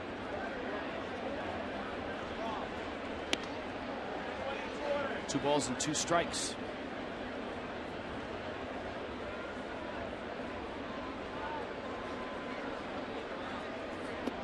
Ichiro swings and misses, and Michael Pineda continues to deal.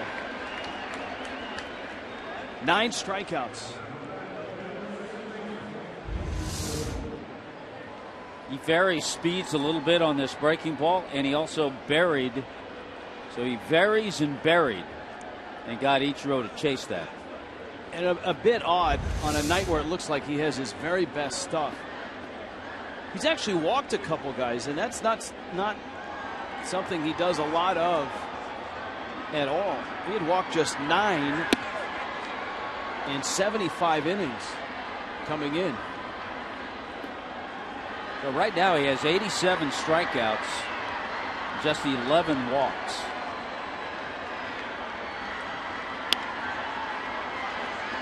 And we mentioned earlier that strikeouts to walks ratio, the best in the major leagues. You see 89 pitches, and for a guy that the Yankees just gave 10 days rest to and had major shoulder surgery 4 years ago. Man, he just saws off Gordon. Michael Pineda is absolutely dealing right now. 2 outs. Fish Family, the exclusive loyalty program of Marlin fans. Fish Family members get bonus points during every Marlins road telecast on Fox Sports Florida. Learn more, log in, go to marlins.com/fishfamily. Your bonus code tonight is American League.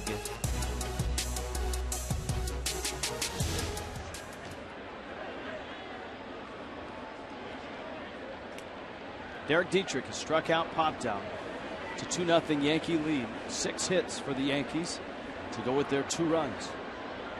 Marlins without a run and without a hit.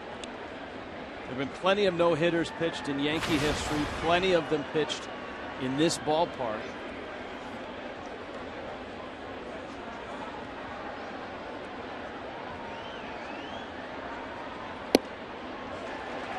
Everything's got movement on it. The fastball that he throws up and into righties seems to rise.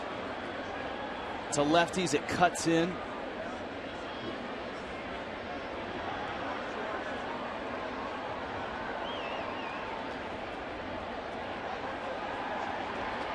One.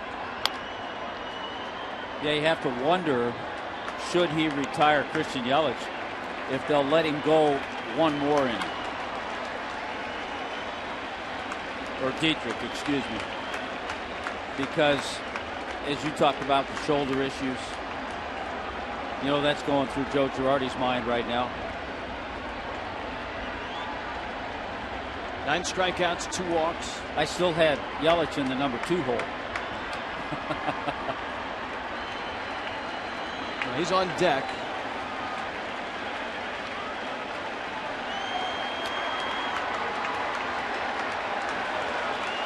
Now the Yankee fans are starting to get into it. Dietrich, slow roller. Gregorius gets the out. And through 6 innings at Yankee Stadium tonight, Michael Pineda is throwing a no-hitter.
In New York tonight, a 2-0 game. The Yankees on top of the Marlins, but on closer examination, there's a lot going on here tonight in the Bronx. Jose Urena back out to work the bottom of the 6th. And it's lined into right. Didi Gregorius right to Ichiro, who makes the catch. First, let's start with Michael Pineda. Michael Pineda is throwing a no-hitter. He has no-hit Miami for 6 innings. Struck out 9 and walked 2. And then let's touch upon Alex Rodriguez. Alex Rodriguez has 2 hits tonight. He's at 2,997 hits. And so he's 3 away. For sure he's going to get maybe a couple. For sure he gets 1 at bat more tonight as far as this game may go. There's Stephen Drew.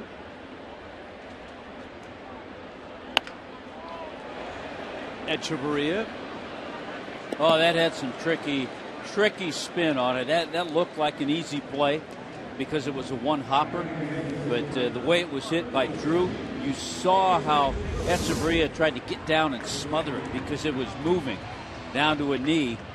So you see some of the spectacular plays. That's a hard play, even though it doesn't look spectacular, and Etch made it.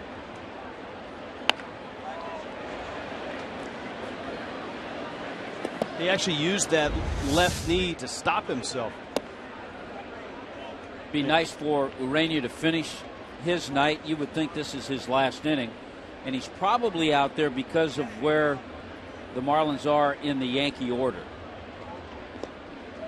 I think if he were in the meat of the order, he might not have gone out there for this 6th inning.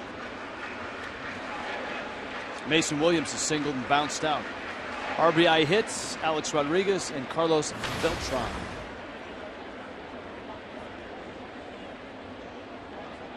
So other than a guy closing in on 3,000 and another guy pitching a no-hitter, it's just an average night here at Yankee Stadium. Just a regular night. And we're happy to be a part of it. Happy to be bringing it to you.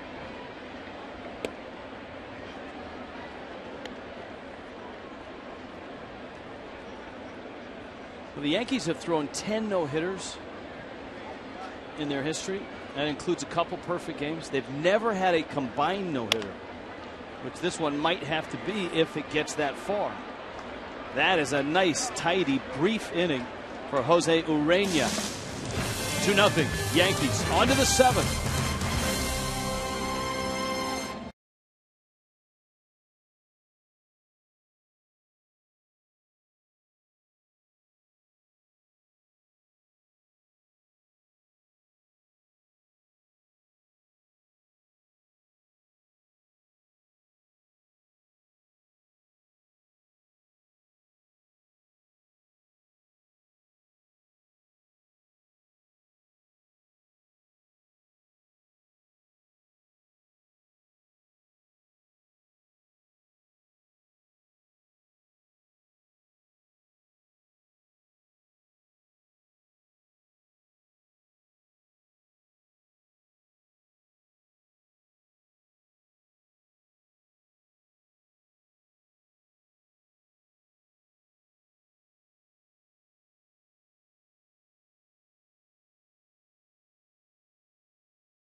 They're retired. Lou Gehrig's was the first, number 4, 1939. Babe Ruth, 1948 is number 3. DiMaggio, Mantle, of course, Casey Stengel. You got 2 the great catchers here, Bill Dickey and Yogi Berra. And then you have the 16 of Whitey Ford and Thurman Munson's 15. They're going to give away a bobblehead to the former Yankee captain, great catcher who died in a tragic plane crash. And then some other numbers down here, including Phil Rizzuto, their announcer, and Billy Martin. Guys, earlier this year, they retired the number 51 of Bernie Williams. Guess what? There's 2 more numbers to come this year. Jorge Posada's number 20 and Andy Pettit's number 46 will be retired. And don't forget Derek Jeter's number 2. Rich? Yelich into right field and gone. And the no-hitter is gone as well. Yelich blasting one into the New York bullpen. Boy, just like that, you break up the no-hitter, you break up the shutout, and you cut the lead in half with one swing. Christian Yelich, 4th home run of the year, and that's a way to do it. Number 4 for Yelich. That looked like that cutter or the get-me-over slider, but it was flat. And I think Pineda knew it. Now, the Yankee bullpen was active before Pineda threw that first pitch of the 7th inning. So Joe Girardi anticipating that this probably would be the last for Pineda, who just lost his no-hitter, but still has the lead. Stanton is up. He's 0 for 2. Is struck out, bounced out. Stanton to center field. It's high. It's deep. Williams should have room. He does, and makes the catch. He just got under it. He almost found Monument Park. And there's one out. And he knew it.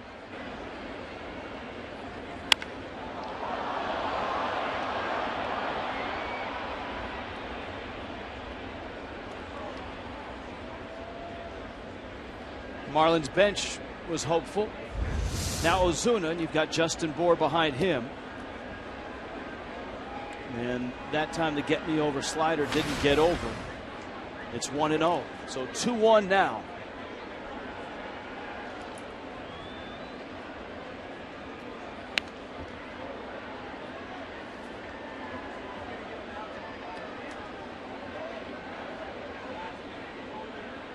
Mike Dunn joins Brad Hand in Miami's bullpen.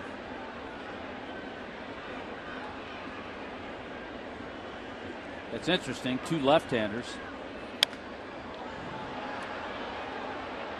The thing about Jones is there, and he makes the catch. Good play by Garrett Jones. The thing about here in the American League City, you don't have to look down the lineup card and figure out when the pitcher's going to come up to hit. You just have to decide who you want to bring in, who's coming up the next inning for the Yankees. I think in this case it's a lot like the 9th inning in a tie game, or if you're behind, you want your closer up or the guy you want to go to. Joe Girardi is on his way out to the mound, and possibly, and he's going to go to the bullpen. So lefties are wild. 3 lefties were warming up. 2 in Miami's pen, 1 in the Yankees. Wes Kendall called to the bullpen.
last night. Here tonight, the Fish were getting no hit until Christian Yelich blasted one out. That put Miami on the board, and it also brings Chasen Shreve out of the Yankee bullpen. Shreve is in to face Justin Bour with 2 outs. You got Jeff Mathis on deck. Michael Pineda goes 6 2/3, gives up 1 hit and 1 run. Walked 2, struck out 9. And here's the thinking. You and I were actually talking about it during the break with Justin Bour, the hitter, against the left-hander. You don't want to get him out too soon, because when it gets to the end of the game, Betances, the closer's a righty. So if that matchup occurs, you have Justin Bour. Because there will be no Andrew Miller. We talked about the former Marlin. He's on the disabled list. And I think the Marlins had both done and hand up at the same time, just in case Miami were to tie it or take the lead. That might change the mind of Dan Jennings as to which reliever he'd want to use going to the bottom of the 7th. Was a nice changeup by a guy out of a college and out of an area where we've seen a lot of hitters. College of Southern Nevada. That's right. Chasen Shreve lives in Las Vegas.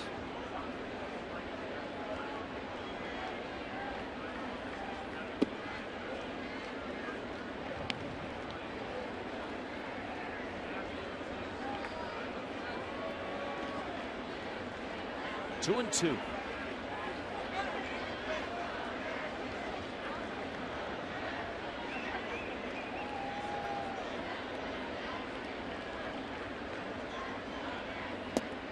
It gets by the catcher. Bour on his way to first, picked up by McCann, and his throw got him. Brian McCann went all the way to the backstop and still, by half a step, got Justin Bour. But Christian Yelich ends the no-hitter, ends the drought, puts Miami on the board, and cuts the Yankee lead in half. 7th inning stretch. It's 2-1 Yankees.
Highlights. Well, we've seen a really good pitching matchup. The youngster, Urania. Little glitch there. He hits Headley. And then Alex Rodriguez, base hit up the middle, gives the Yankees in that first inning an early 1-0 lead. In the 5th inning, Carlos Beltran has gotten a lot of huge hits over his career. He drives in a run, but how about this throw? Assist number 4 on the air from Marcell Ozuna to get A-Rod at the plate. in the 7th inning. One pitch, all of a sudden, the no-hitter, the shutout is gone, and Christian Yelich gets the Marlins on the scoreboard. It's a 2-1 ball game.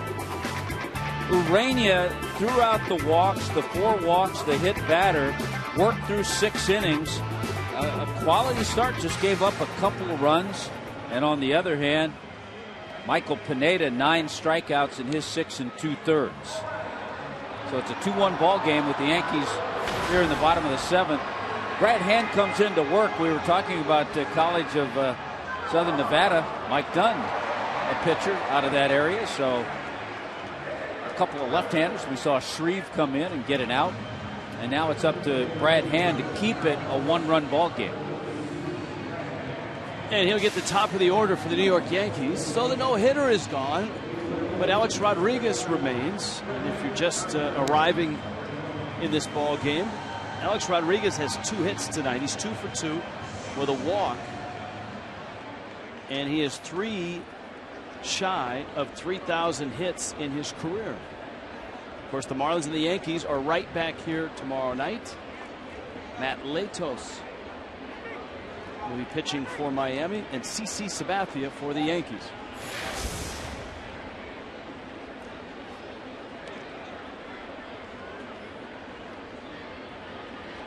$43,048 the attendance.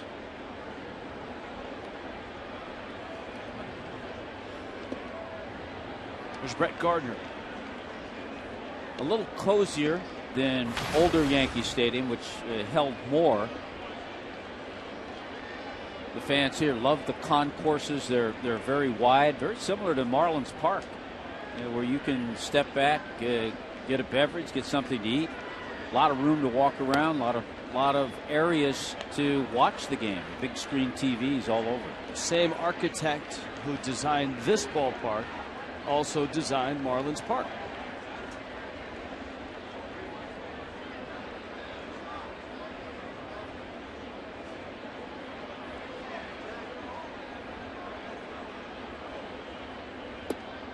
The only regret on this trip is that it's so short.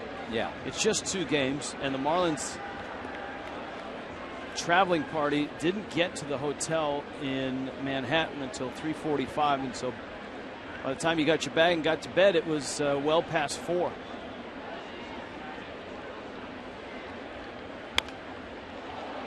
And a lot of the players on the first day into a city, a lot of the players like to get out to the ballpark early, and especially here.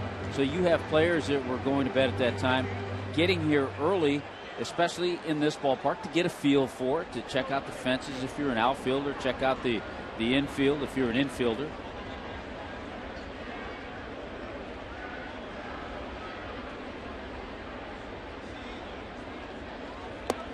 The Yankees also an early arrival, but a little different because they're used to this ballpark. They did not take batting practice, so they had a little later arrival to the ballpark. Brett Gardner's 0 for 3. He's 0 for 10 in this 4-game series, this being game 3. It's a fair ball, and it's by Bohr. Kicks off the wall. Ichiro's got it. Gardner headed to second, and he's in there.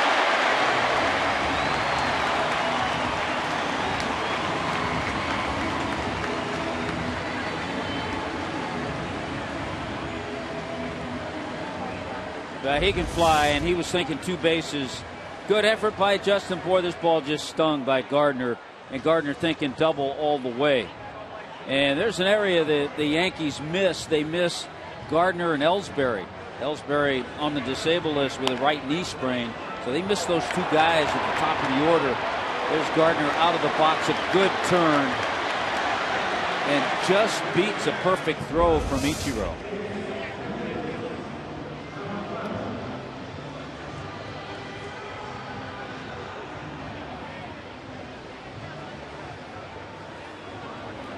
So Gardner's at second. Here's Headley, the switch hitter, who's lined to Echeverria.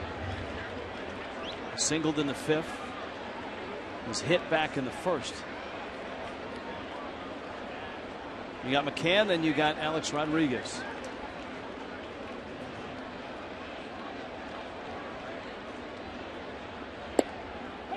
A breaking ball from Brad Hand for a strike.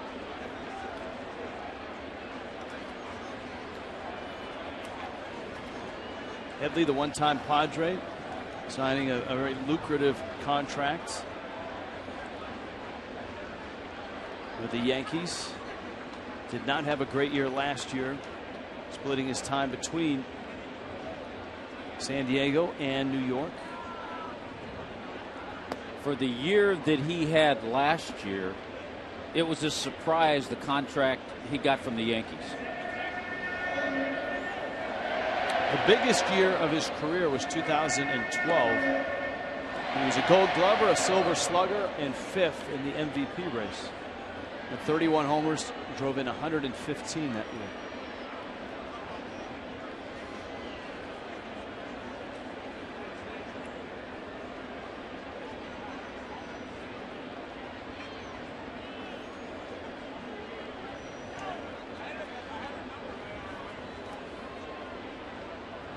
Here's a 1-1. Sprayed to the right side. Bohr picks it up. And then a nice job by Headley to get Gardner over. And now McCann will try to get him in. Well, a very good job by Chase Headley.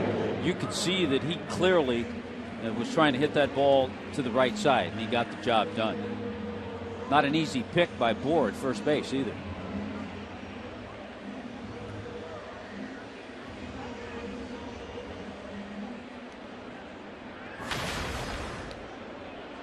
An 0 for 3 night for McCann. And the infield in. You see Echeverria in your shot there. Dietrich at third, Gordon at second, Bohr at first, also in. McCann takes a breaking ball low.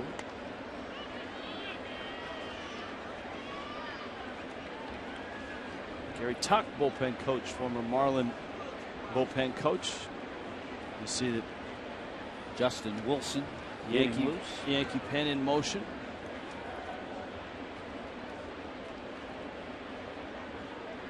Here's a 1-0. Nice job by Mathis to smother it.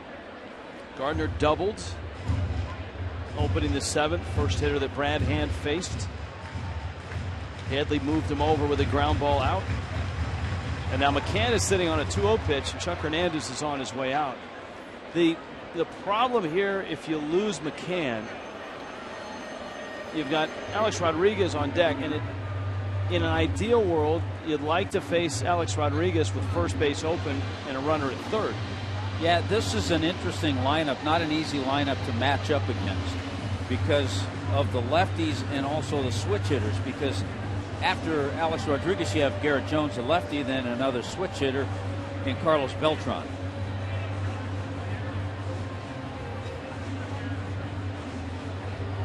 Sam Dyson in Miami's pen.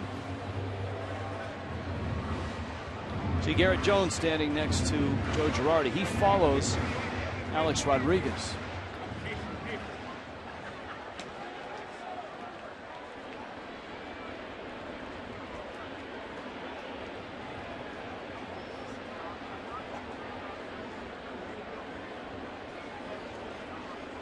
Gardner from third. 2-0 to McCann. And they count 3-0 now. Dyson is still in the very early stages of warming up. I don't know that he's ready to face Alex Rodriguez. And he's now picking his pace up quite a bit. McCann going after a 3-0 pitch. Yeah, he had the green light, knowing that he was going to get a fastball, right hand. That'll give Dyson a few more throws.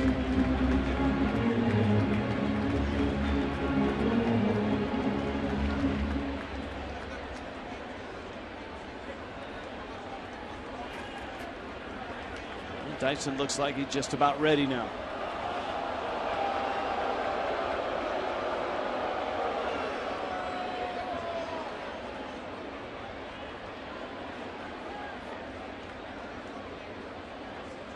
3-1 coming. It's a good pitch by Hand. A chase by Brian McCann. McCann looked like he had the kind of swing where he thought he was going to get another fastball, and he got fooled.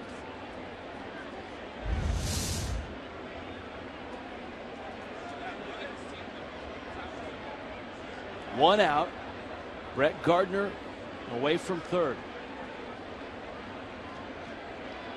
And McCann chased again. Mathis digs it out. Boy, nice comeback by Brad Hand. 2 sharp curveballs. He gets McCann, and here comes Alex Rodriguez. Yeah, 2 really good pitches to make a good hitter look bad.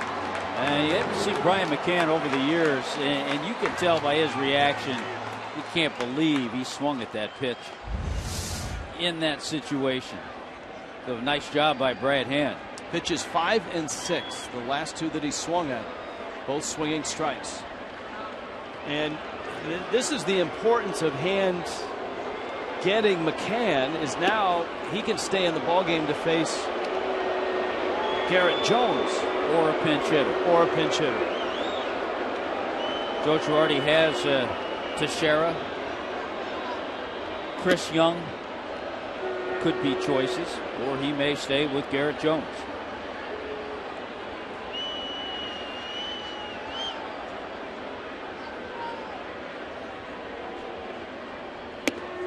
Fans booing for a couple of reasons. They'd love to see Alex Rodriguez try to drive in this run, and at the same time they'd like to see him get another step closer to 3,000 hits. He has 2 hits tonight.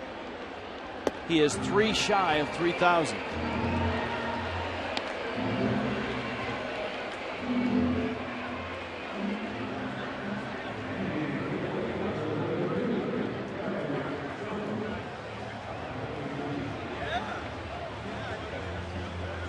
Here's Garrett Jones.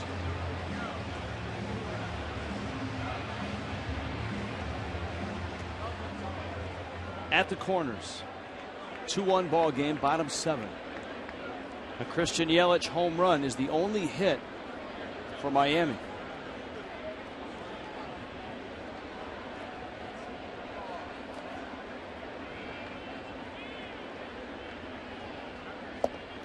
And Jones swings and misses it. All of a sudden, Brad Hand has that good breaking ball working. And that's one of the things that really caught scouts' eyes when Hand was a high school star in Chaska, Minnesota, was that big curveball. And this is where he can really develop. If this is where he's going to be in the bullpen, he can be a key part using that pitch and then a fastball that's 93, 94. Now Rodriguez is running. The Marlins. See, I don't think you should allow that to happen because A-Rod can't run anymore. And you just let him go there. It takes away a force. It puts another guy in scoring position. And Hand paid no attention to him.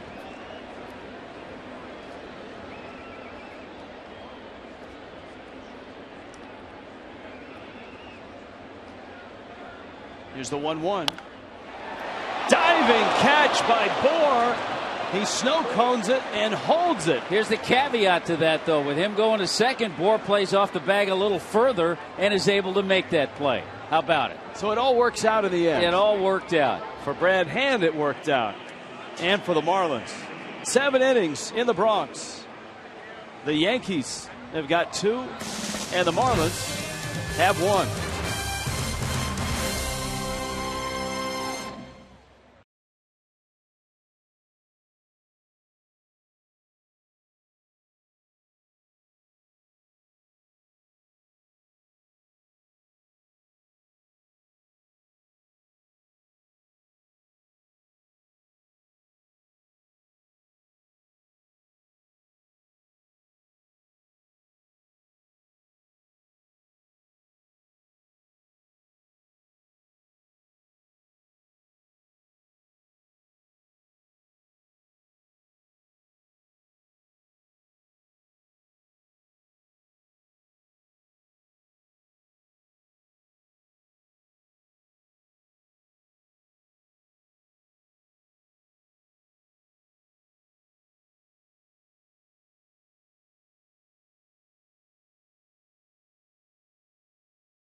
to finish off the bottom of the 7th.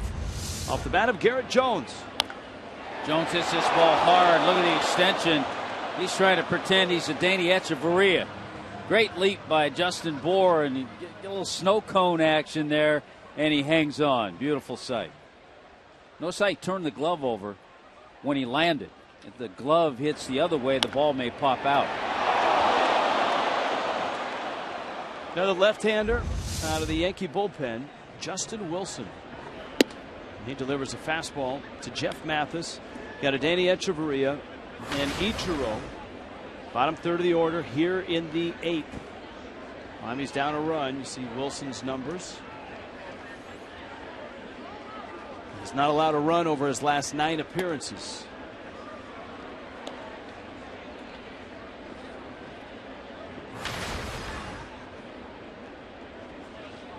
Mathis getting the start with Urena on the mound. We expect JT Realmuto back in there tomorrow night, working with Matt Latos.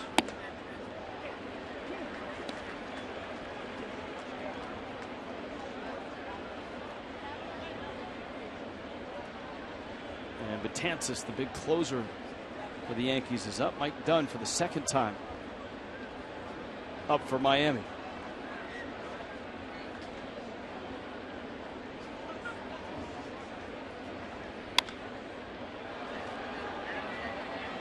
Beltran in right makes the catch. There's 1 out in the 8th. Marlins and Cardinals on Tuesday, June 23rd at 7:10. And if you purchase a 2-piece bone-in chicken combo at any participating Popeyes location and present your receipt at the Marlins Park ticket office, you'll receive 2 complimentary tickets to that ball game on the 23rd. For more information, go to marlins.com/Popeyes. Echeverria now.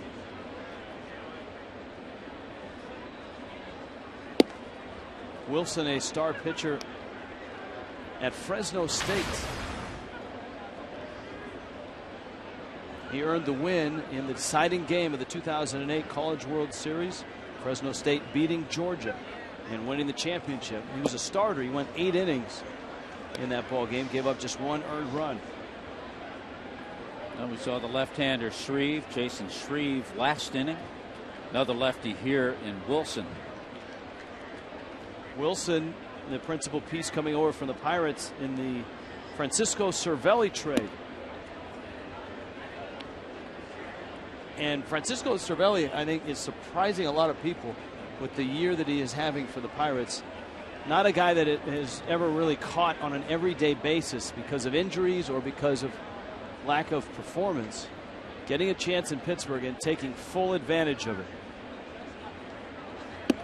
Yeah, right now, Cervelli hitting .320 for the Buccos.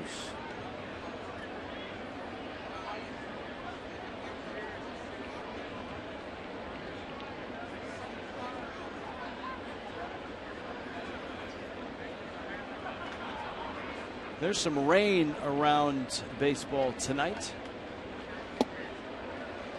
They're delayed in D.C. Bottom of the 8th, the Nationals are behind 5-0 to the Rays. They're delayed in Ohio, in Cincinnati, where the Marlins are headed next. In the 6th, 3-2 Tigers lead the Reds. Yeah, Miguel Cabrera, 3-run homer against Johnny Cueto. Echeverria walks. Miami's got a base runner, down a run here in the 8th in New York. Tomorrow night, Chevron brings you the starters. Matt Latos, CC Sabathia. It doesn't, I mean, you look at that and you say, wait a minute, a 5.5 ERA for both these guys? It just doesn't feel right. And Sabathia at 3-7.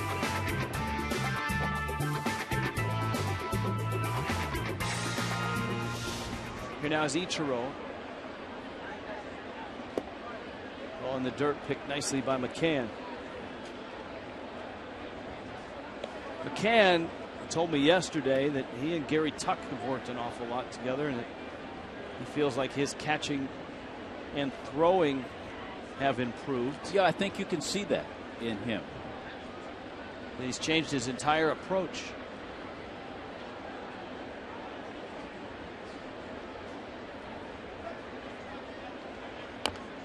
Little check swing by Ichiro. It's foul. Gary Tuck has always been kind of thought of as the Perry Hill of catchers. Two catchers. The catcher whisperer. Yeah.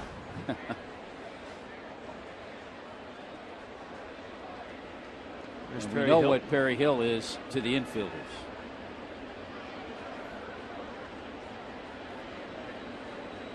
And his prized pupil is leading off first base, Danny Echeverria.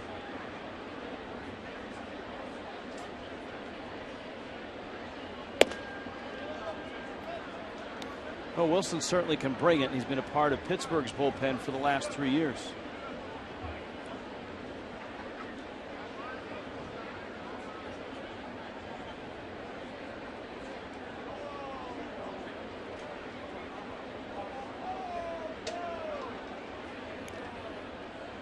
Echeverria has a couple of stolen bases. A couple of former Pirates there. Garrett Jones, Justin Wilson.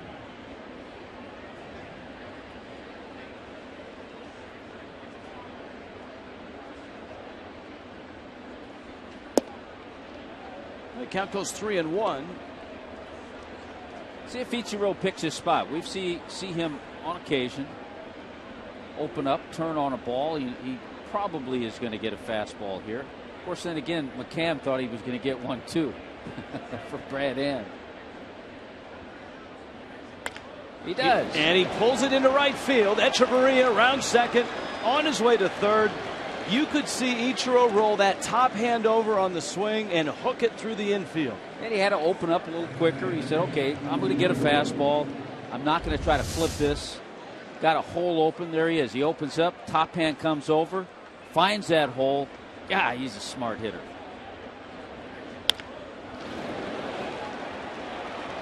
And Joe Girardi is on his way out to the mound. D. Gordon is due up. And the Yankees going to dip into that bullpen and summon their closer. Wes Kendall Toyota called to the bullpen.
And with runners at the corners, speed at the corners, Echeverria and Ichiro. Dellin Betances, who is on a nice run as the closer of the Yankees. He has punched out 20 of the last 37 hitters he's faced. Well, his numbers are just gaudy, and there are times, numerous times, they'll use him as they are here more than one inning. And this shows you the confidence they have in him with left-handers coming up in Gordon, Dietrich, and Yelich, and a left-hander on the mound. Betances comes in the game. Big curveball and a power fastball. And he did it last year, too. 90 innings, 135 strikeouts. And he gets right out in front of D. Gordon. Derek Dietrich is up next. Slow tapper, runner coming home. Jones's throw is high, safe. Echeverria under the tag. Garrett Jones' throw was high. McCann tried to get to the runner. Echeverria didn't hesitate. Obviously, the Yankees replay room will look at it, and we will likewise. And just to make contact is key. Jones with the throw. It looks like that right foot crosses the plate. This is probably going to be reviewed because you're not sure exactly when the tag was applied, but sure looks like Echeverria beat it.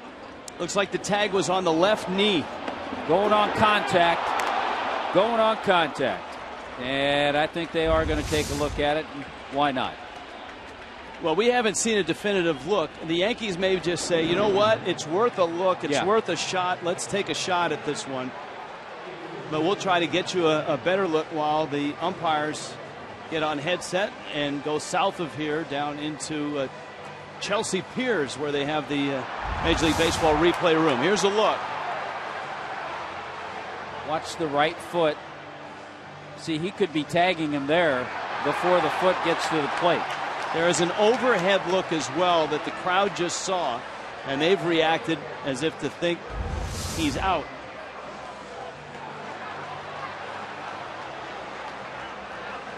Well, it was a good job by D. Gordon just to make contact on a strikeout pitcher and at least give the Marlins that opportunity with Echeverria going on contact.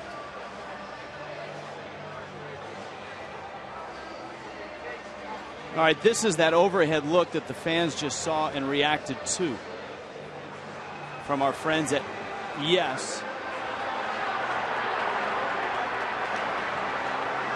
It looks like the tag is on the knee.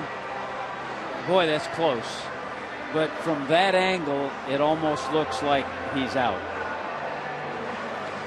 They have the ability in the umpire control room to sync multiple angles up and kind of play CSI umpire and piece together the timeline if they don't have the cleanest of looks. Now, the Marlins are banking on there's not enough evidence to overturn it. Joe Girardi is hopeful that there is clear evidence that the tag was made to overturn the safe call at the plate.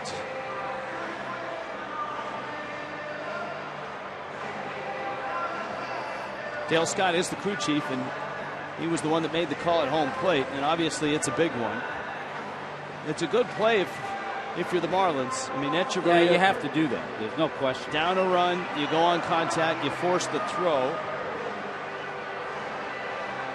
Now from there, it's a blur, but it appears as if, when did he touch him? When did the glove touch the knee? The blur, that's a good usage there, because the blur, is he touching him or was he close? See, in that look, it almost looked, there's the call. He's out. And so Echeverria is out.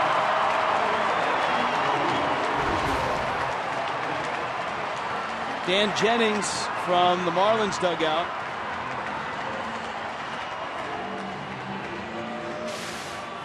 is going to ask Dale Scott. I don't know if he's asking if the plate was blocked or not. I don't think that's something that the umpires were looking for, because the challenge came from the defending team.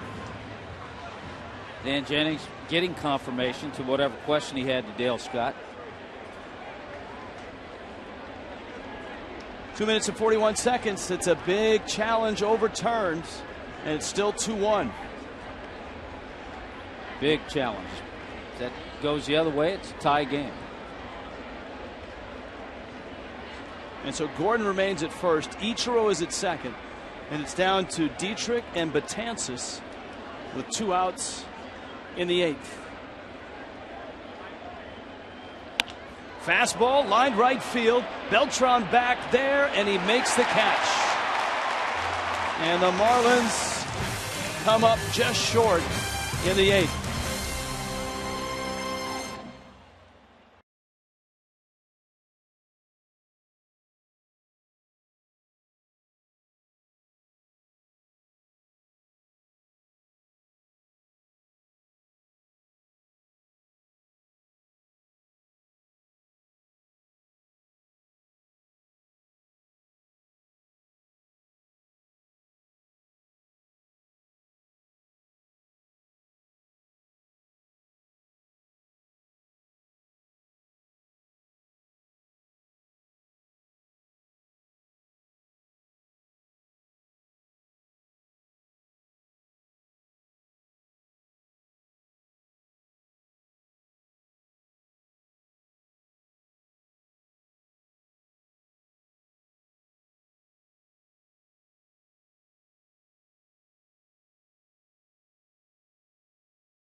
allows you to watch every out-of-market regular season game live or on demand in true HD. You got the highlights, you got the look-ins, you got the pitch tracking widget, and more. Watch at home, in the office, or on the go every night on every device. Blackout and other restrictions apply.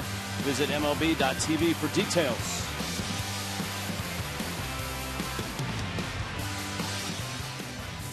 Well, an overturned call at the plate goes the Yankees' way. Mike Dunn out of the bullpen trying to hold it at 2-1. The Marlins certainly will get another look at Dellin Betances in the ninth, including a Giancarlo Stanton at bat. And a Christian Yelich to start things. That ball was hit well by Dietrich, too. Here is Beltran facing Mike Dunn. Fastball misses away. Beltran's 2 for 2 with a walk.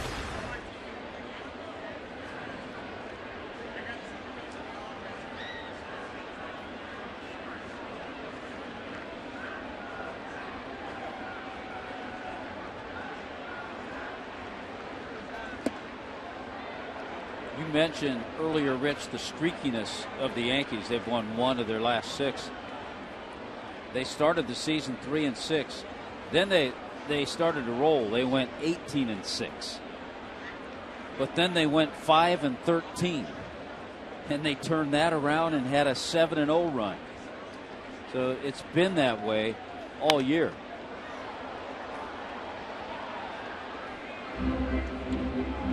Well, on Marlins Live, we talked about how the Yankees are built for this ballpark. They always are built for Yankee Stadium. You always see a good number of left-handed power bats or switch hitters like Beltran who can take advantage of a right-hander with that short porch in right.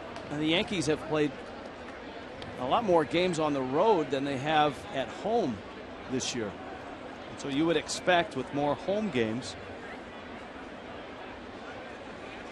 more runs, more success.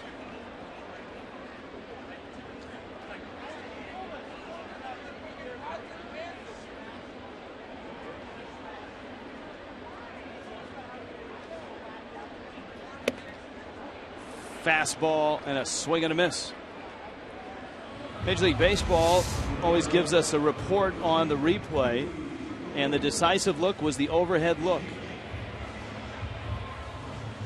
And so they said that is the decisive view. Well, it was a good job on the part of Brian McCann to go up for that throw that was a little high and come down and still, number one, catch the ball and come down and make a good tag.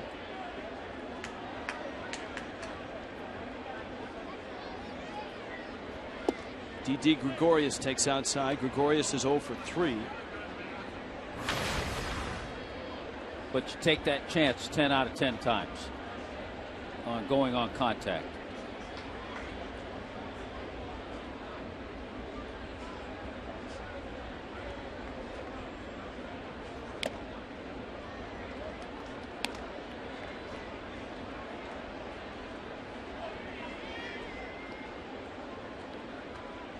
Ball and a strike to Gregorius.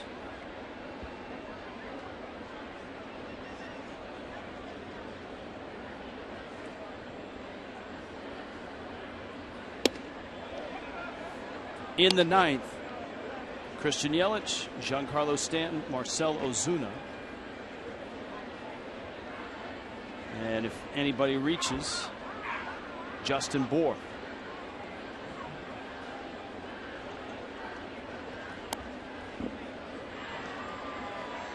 Yankees certainly have shown some pretty good left-handed arms out of the pen. Jason Shreve, Justin Wilson.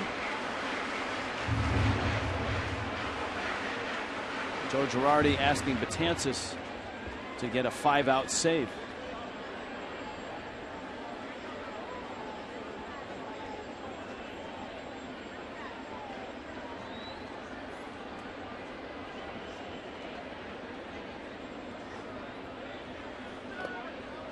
Earlier tonight, you heard Mike Dunn talk about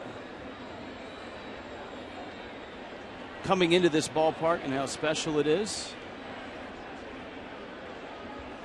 Drafted by the Yankees, And so significant for him as an outfielder. Yeah, to come to this ballpark, look around.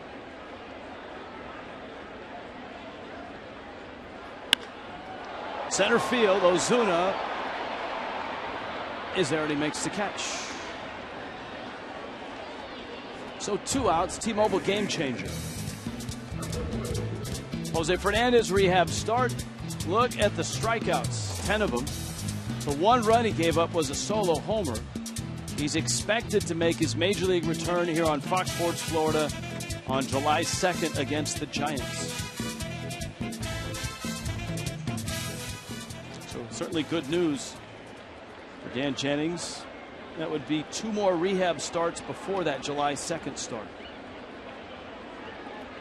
Which we have to continue to make a note, tell you to make a note of that July 2nd date. It's a day game at home.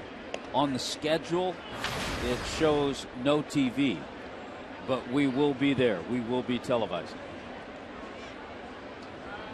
And I know it's a weekday and a 12:10 start, but you would expect a rather boisterous and large crowd. At least you would hope for that on his return. You would hope so. You would hope to see a nice crowd there. School's out. Start planning on that right now. In fact, if I'm the mayor of Little Havana, that's a holiday, right? You got to declare that a holiday. Jose's back. Might even have to shut down Versailles restaurant. Well, not before you get your Cuban coffee and come to the ballpark. At game time, you shut it down. Yeah, come on in and get the Cuban coffee. Yeah, because you got to leave it open. That's Jose's favorite spot. Yes, that's right. That's right. Stephen Drew is up.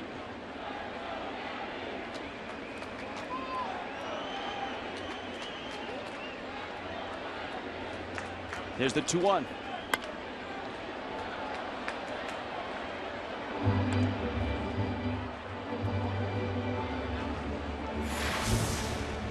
After the ball game on Marlins Live, brought to you by Checkers. Jose on his outing. We'll hear from Miami's ace, who's on his way back. Alex Rodriguez closing in on 3,000. He has 2 hits tonight. He is 3 away, which makes tomorrow night's telecast an interesting one. Good fastball by Dunn, elevated at 96. Drew swings and misses. 1-run game going to the 9th. Marlins down 2-1.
In Miami, Chris Young is out in right field.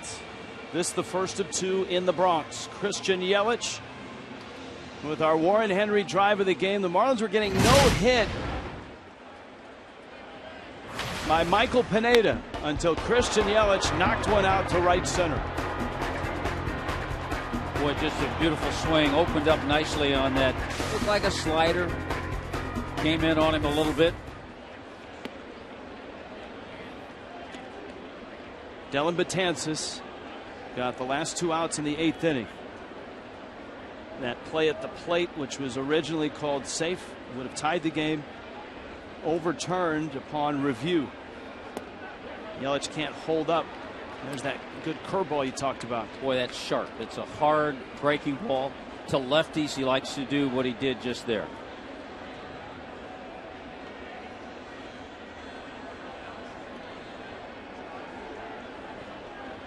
One. It's down. Yelich, Stanton, Ozuna, and then Justin Bour. Yelich's home run, his 4th.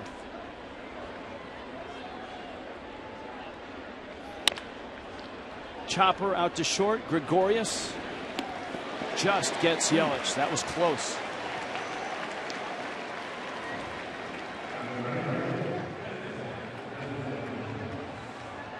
All right, power curve meets power bat. Dylan Betances meet Giancarlo Stanton. Yeah, remember the first 3 pitches he threw to Yelich were curveballs. Giancarlo with that 9-game hitting streak on the line. There it is. Stan's 0 for 3.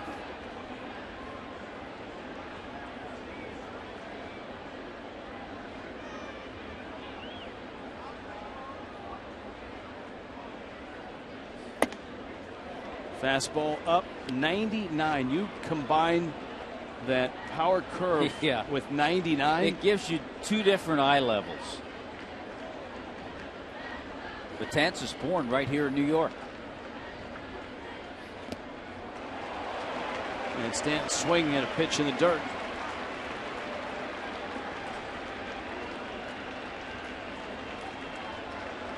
So he's seen 2 breaking balls and 1 fastball up and in.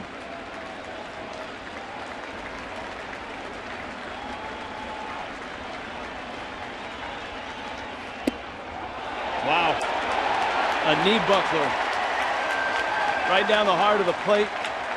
Started in, cut right across. 2 outs. And there it is.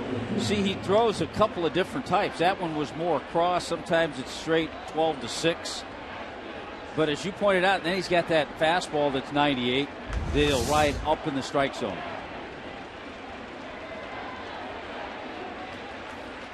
Two outs. Here's Ozuna.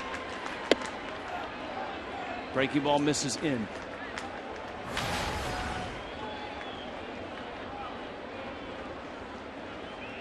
Pair of strikeouts and a pop out for Ozuna. Now, prior to going on the disabled list, it was Andrew Miller who was closing games. 17 saves for the left-hander. But Betances here trying to pick up number 4. That's a pretty good combo at the end of a game when Miller's healthy.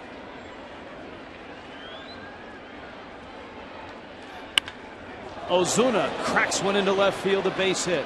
Gardner over to get it, and he is aboard, and that's going to bring Justin Bour to the plate. That curveball he left up, and Ozuna made him pay. That's the first one we've seen since he's come into this game that he's left in that belt high area. Everything else has been down, a little bit out of the zone.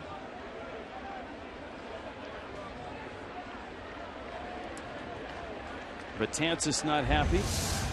So Ozuna's at first, and now Bour trying to get in that back door, and he misses out. It's 1-0. Five home runs on the season for the big left-handed power bat out of George Mason University. Out in front, he's seen 2 breaking balls. You like the fact that he's been able to see it early on. Help him identify it a little better. And you'd also like it if Betances hangs one the way he did to Ozuna. In the dirt, Ozuna cannot advance.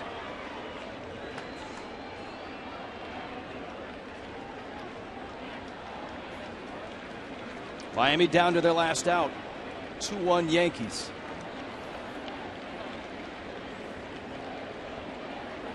Brian McCann out to talk to Dellin Betances. Well, if Betances stays on this roll, by the time Andrew Miller gets back, it's a nice problem to have. Two guys who can close games. Well, you would imagine if Miller comes back healthy, he'll go back in that role, but it gives Girardi two guys who can fill that closer role. 2-1 coming. It's out. And now it's 3-1.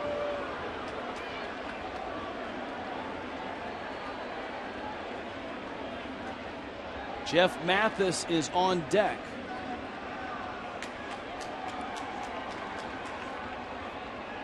Let's see what Bohr gets. 3-1. Got another curveball. That shows you right there how much confidence Betances has in that pitch. Because you get yourself in that 3-1 count, you're hoping to get the fastball, and he stayed right with that curve. Now you have to be alive for both. Justin Bohr has not seen the fastball in this at bat. Crowd on their feet. 3-2 with 2 outs. And he missed with the fastball at 98 miles an hour. First and second, 2 outs, and it's Mathis who takes the at bat. We were told before the game that JT Realmuto was available. This tells us that he's not, because if JT Realmuto was available, he would be hitting here for Jeff Mathis. Maybe even a Jeff Baker. That's the other point. It would either be Realmuto hitting or Baker hitting, with Realmuto coming in to catch. So a little surprised that Jeff Mathis is getting the at bat here. Mathis 0 for 3. And Betances just dials it up at 99.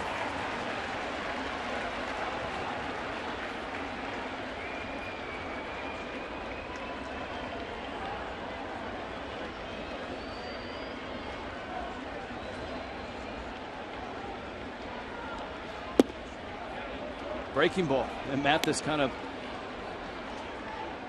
off balance as that one came up after seeing 99 elevated. 1-1. Ozuna the runner at second. Bohr's at first. 2 down. And Mathis swings and misses. Not a lot of at bats for Jeff Mathis. Had that break in the right hand, so missed some time. Just 3 for 19. That's a 158 average.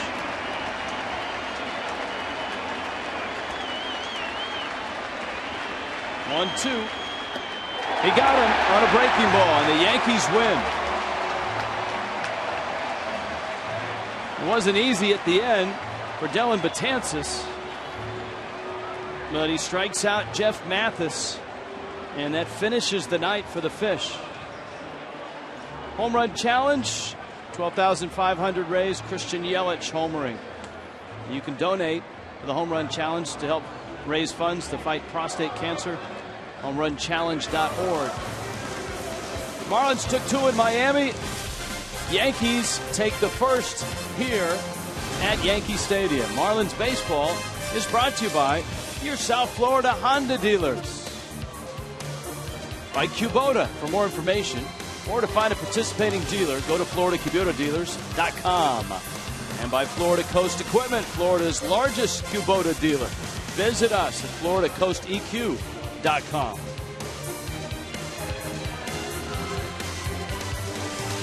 We saw a near no-hitter. And we saw Alex Rodriguez creep within 3 of 3,000. And the Yankees get their first win against the Marlins in 3 tries. 2-1 the final. Marlins Live from Yankee Stadium is next.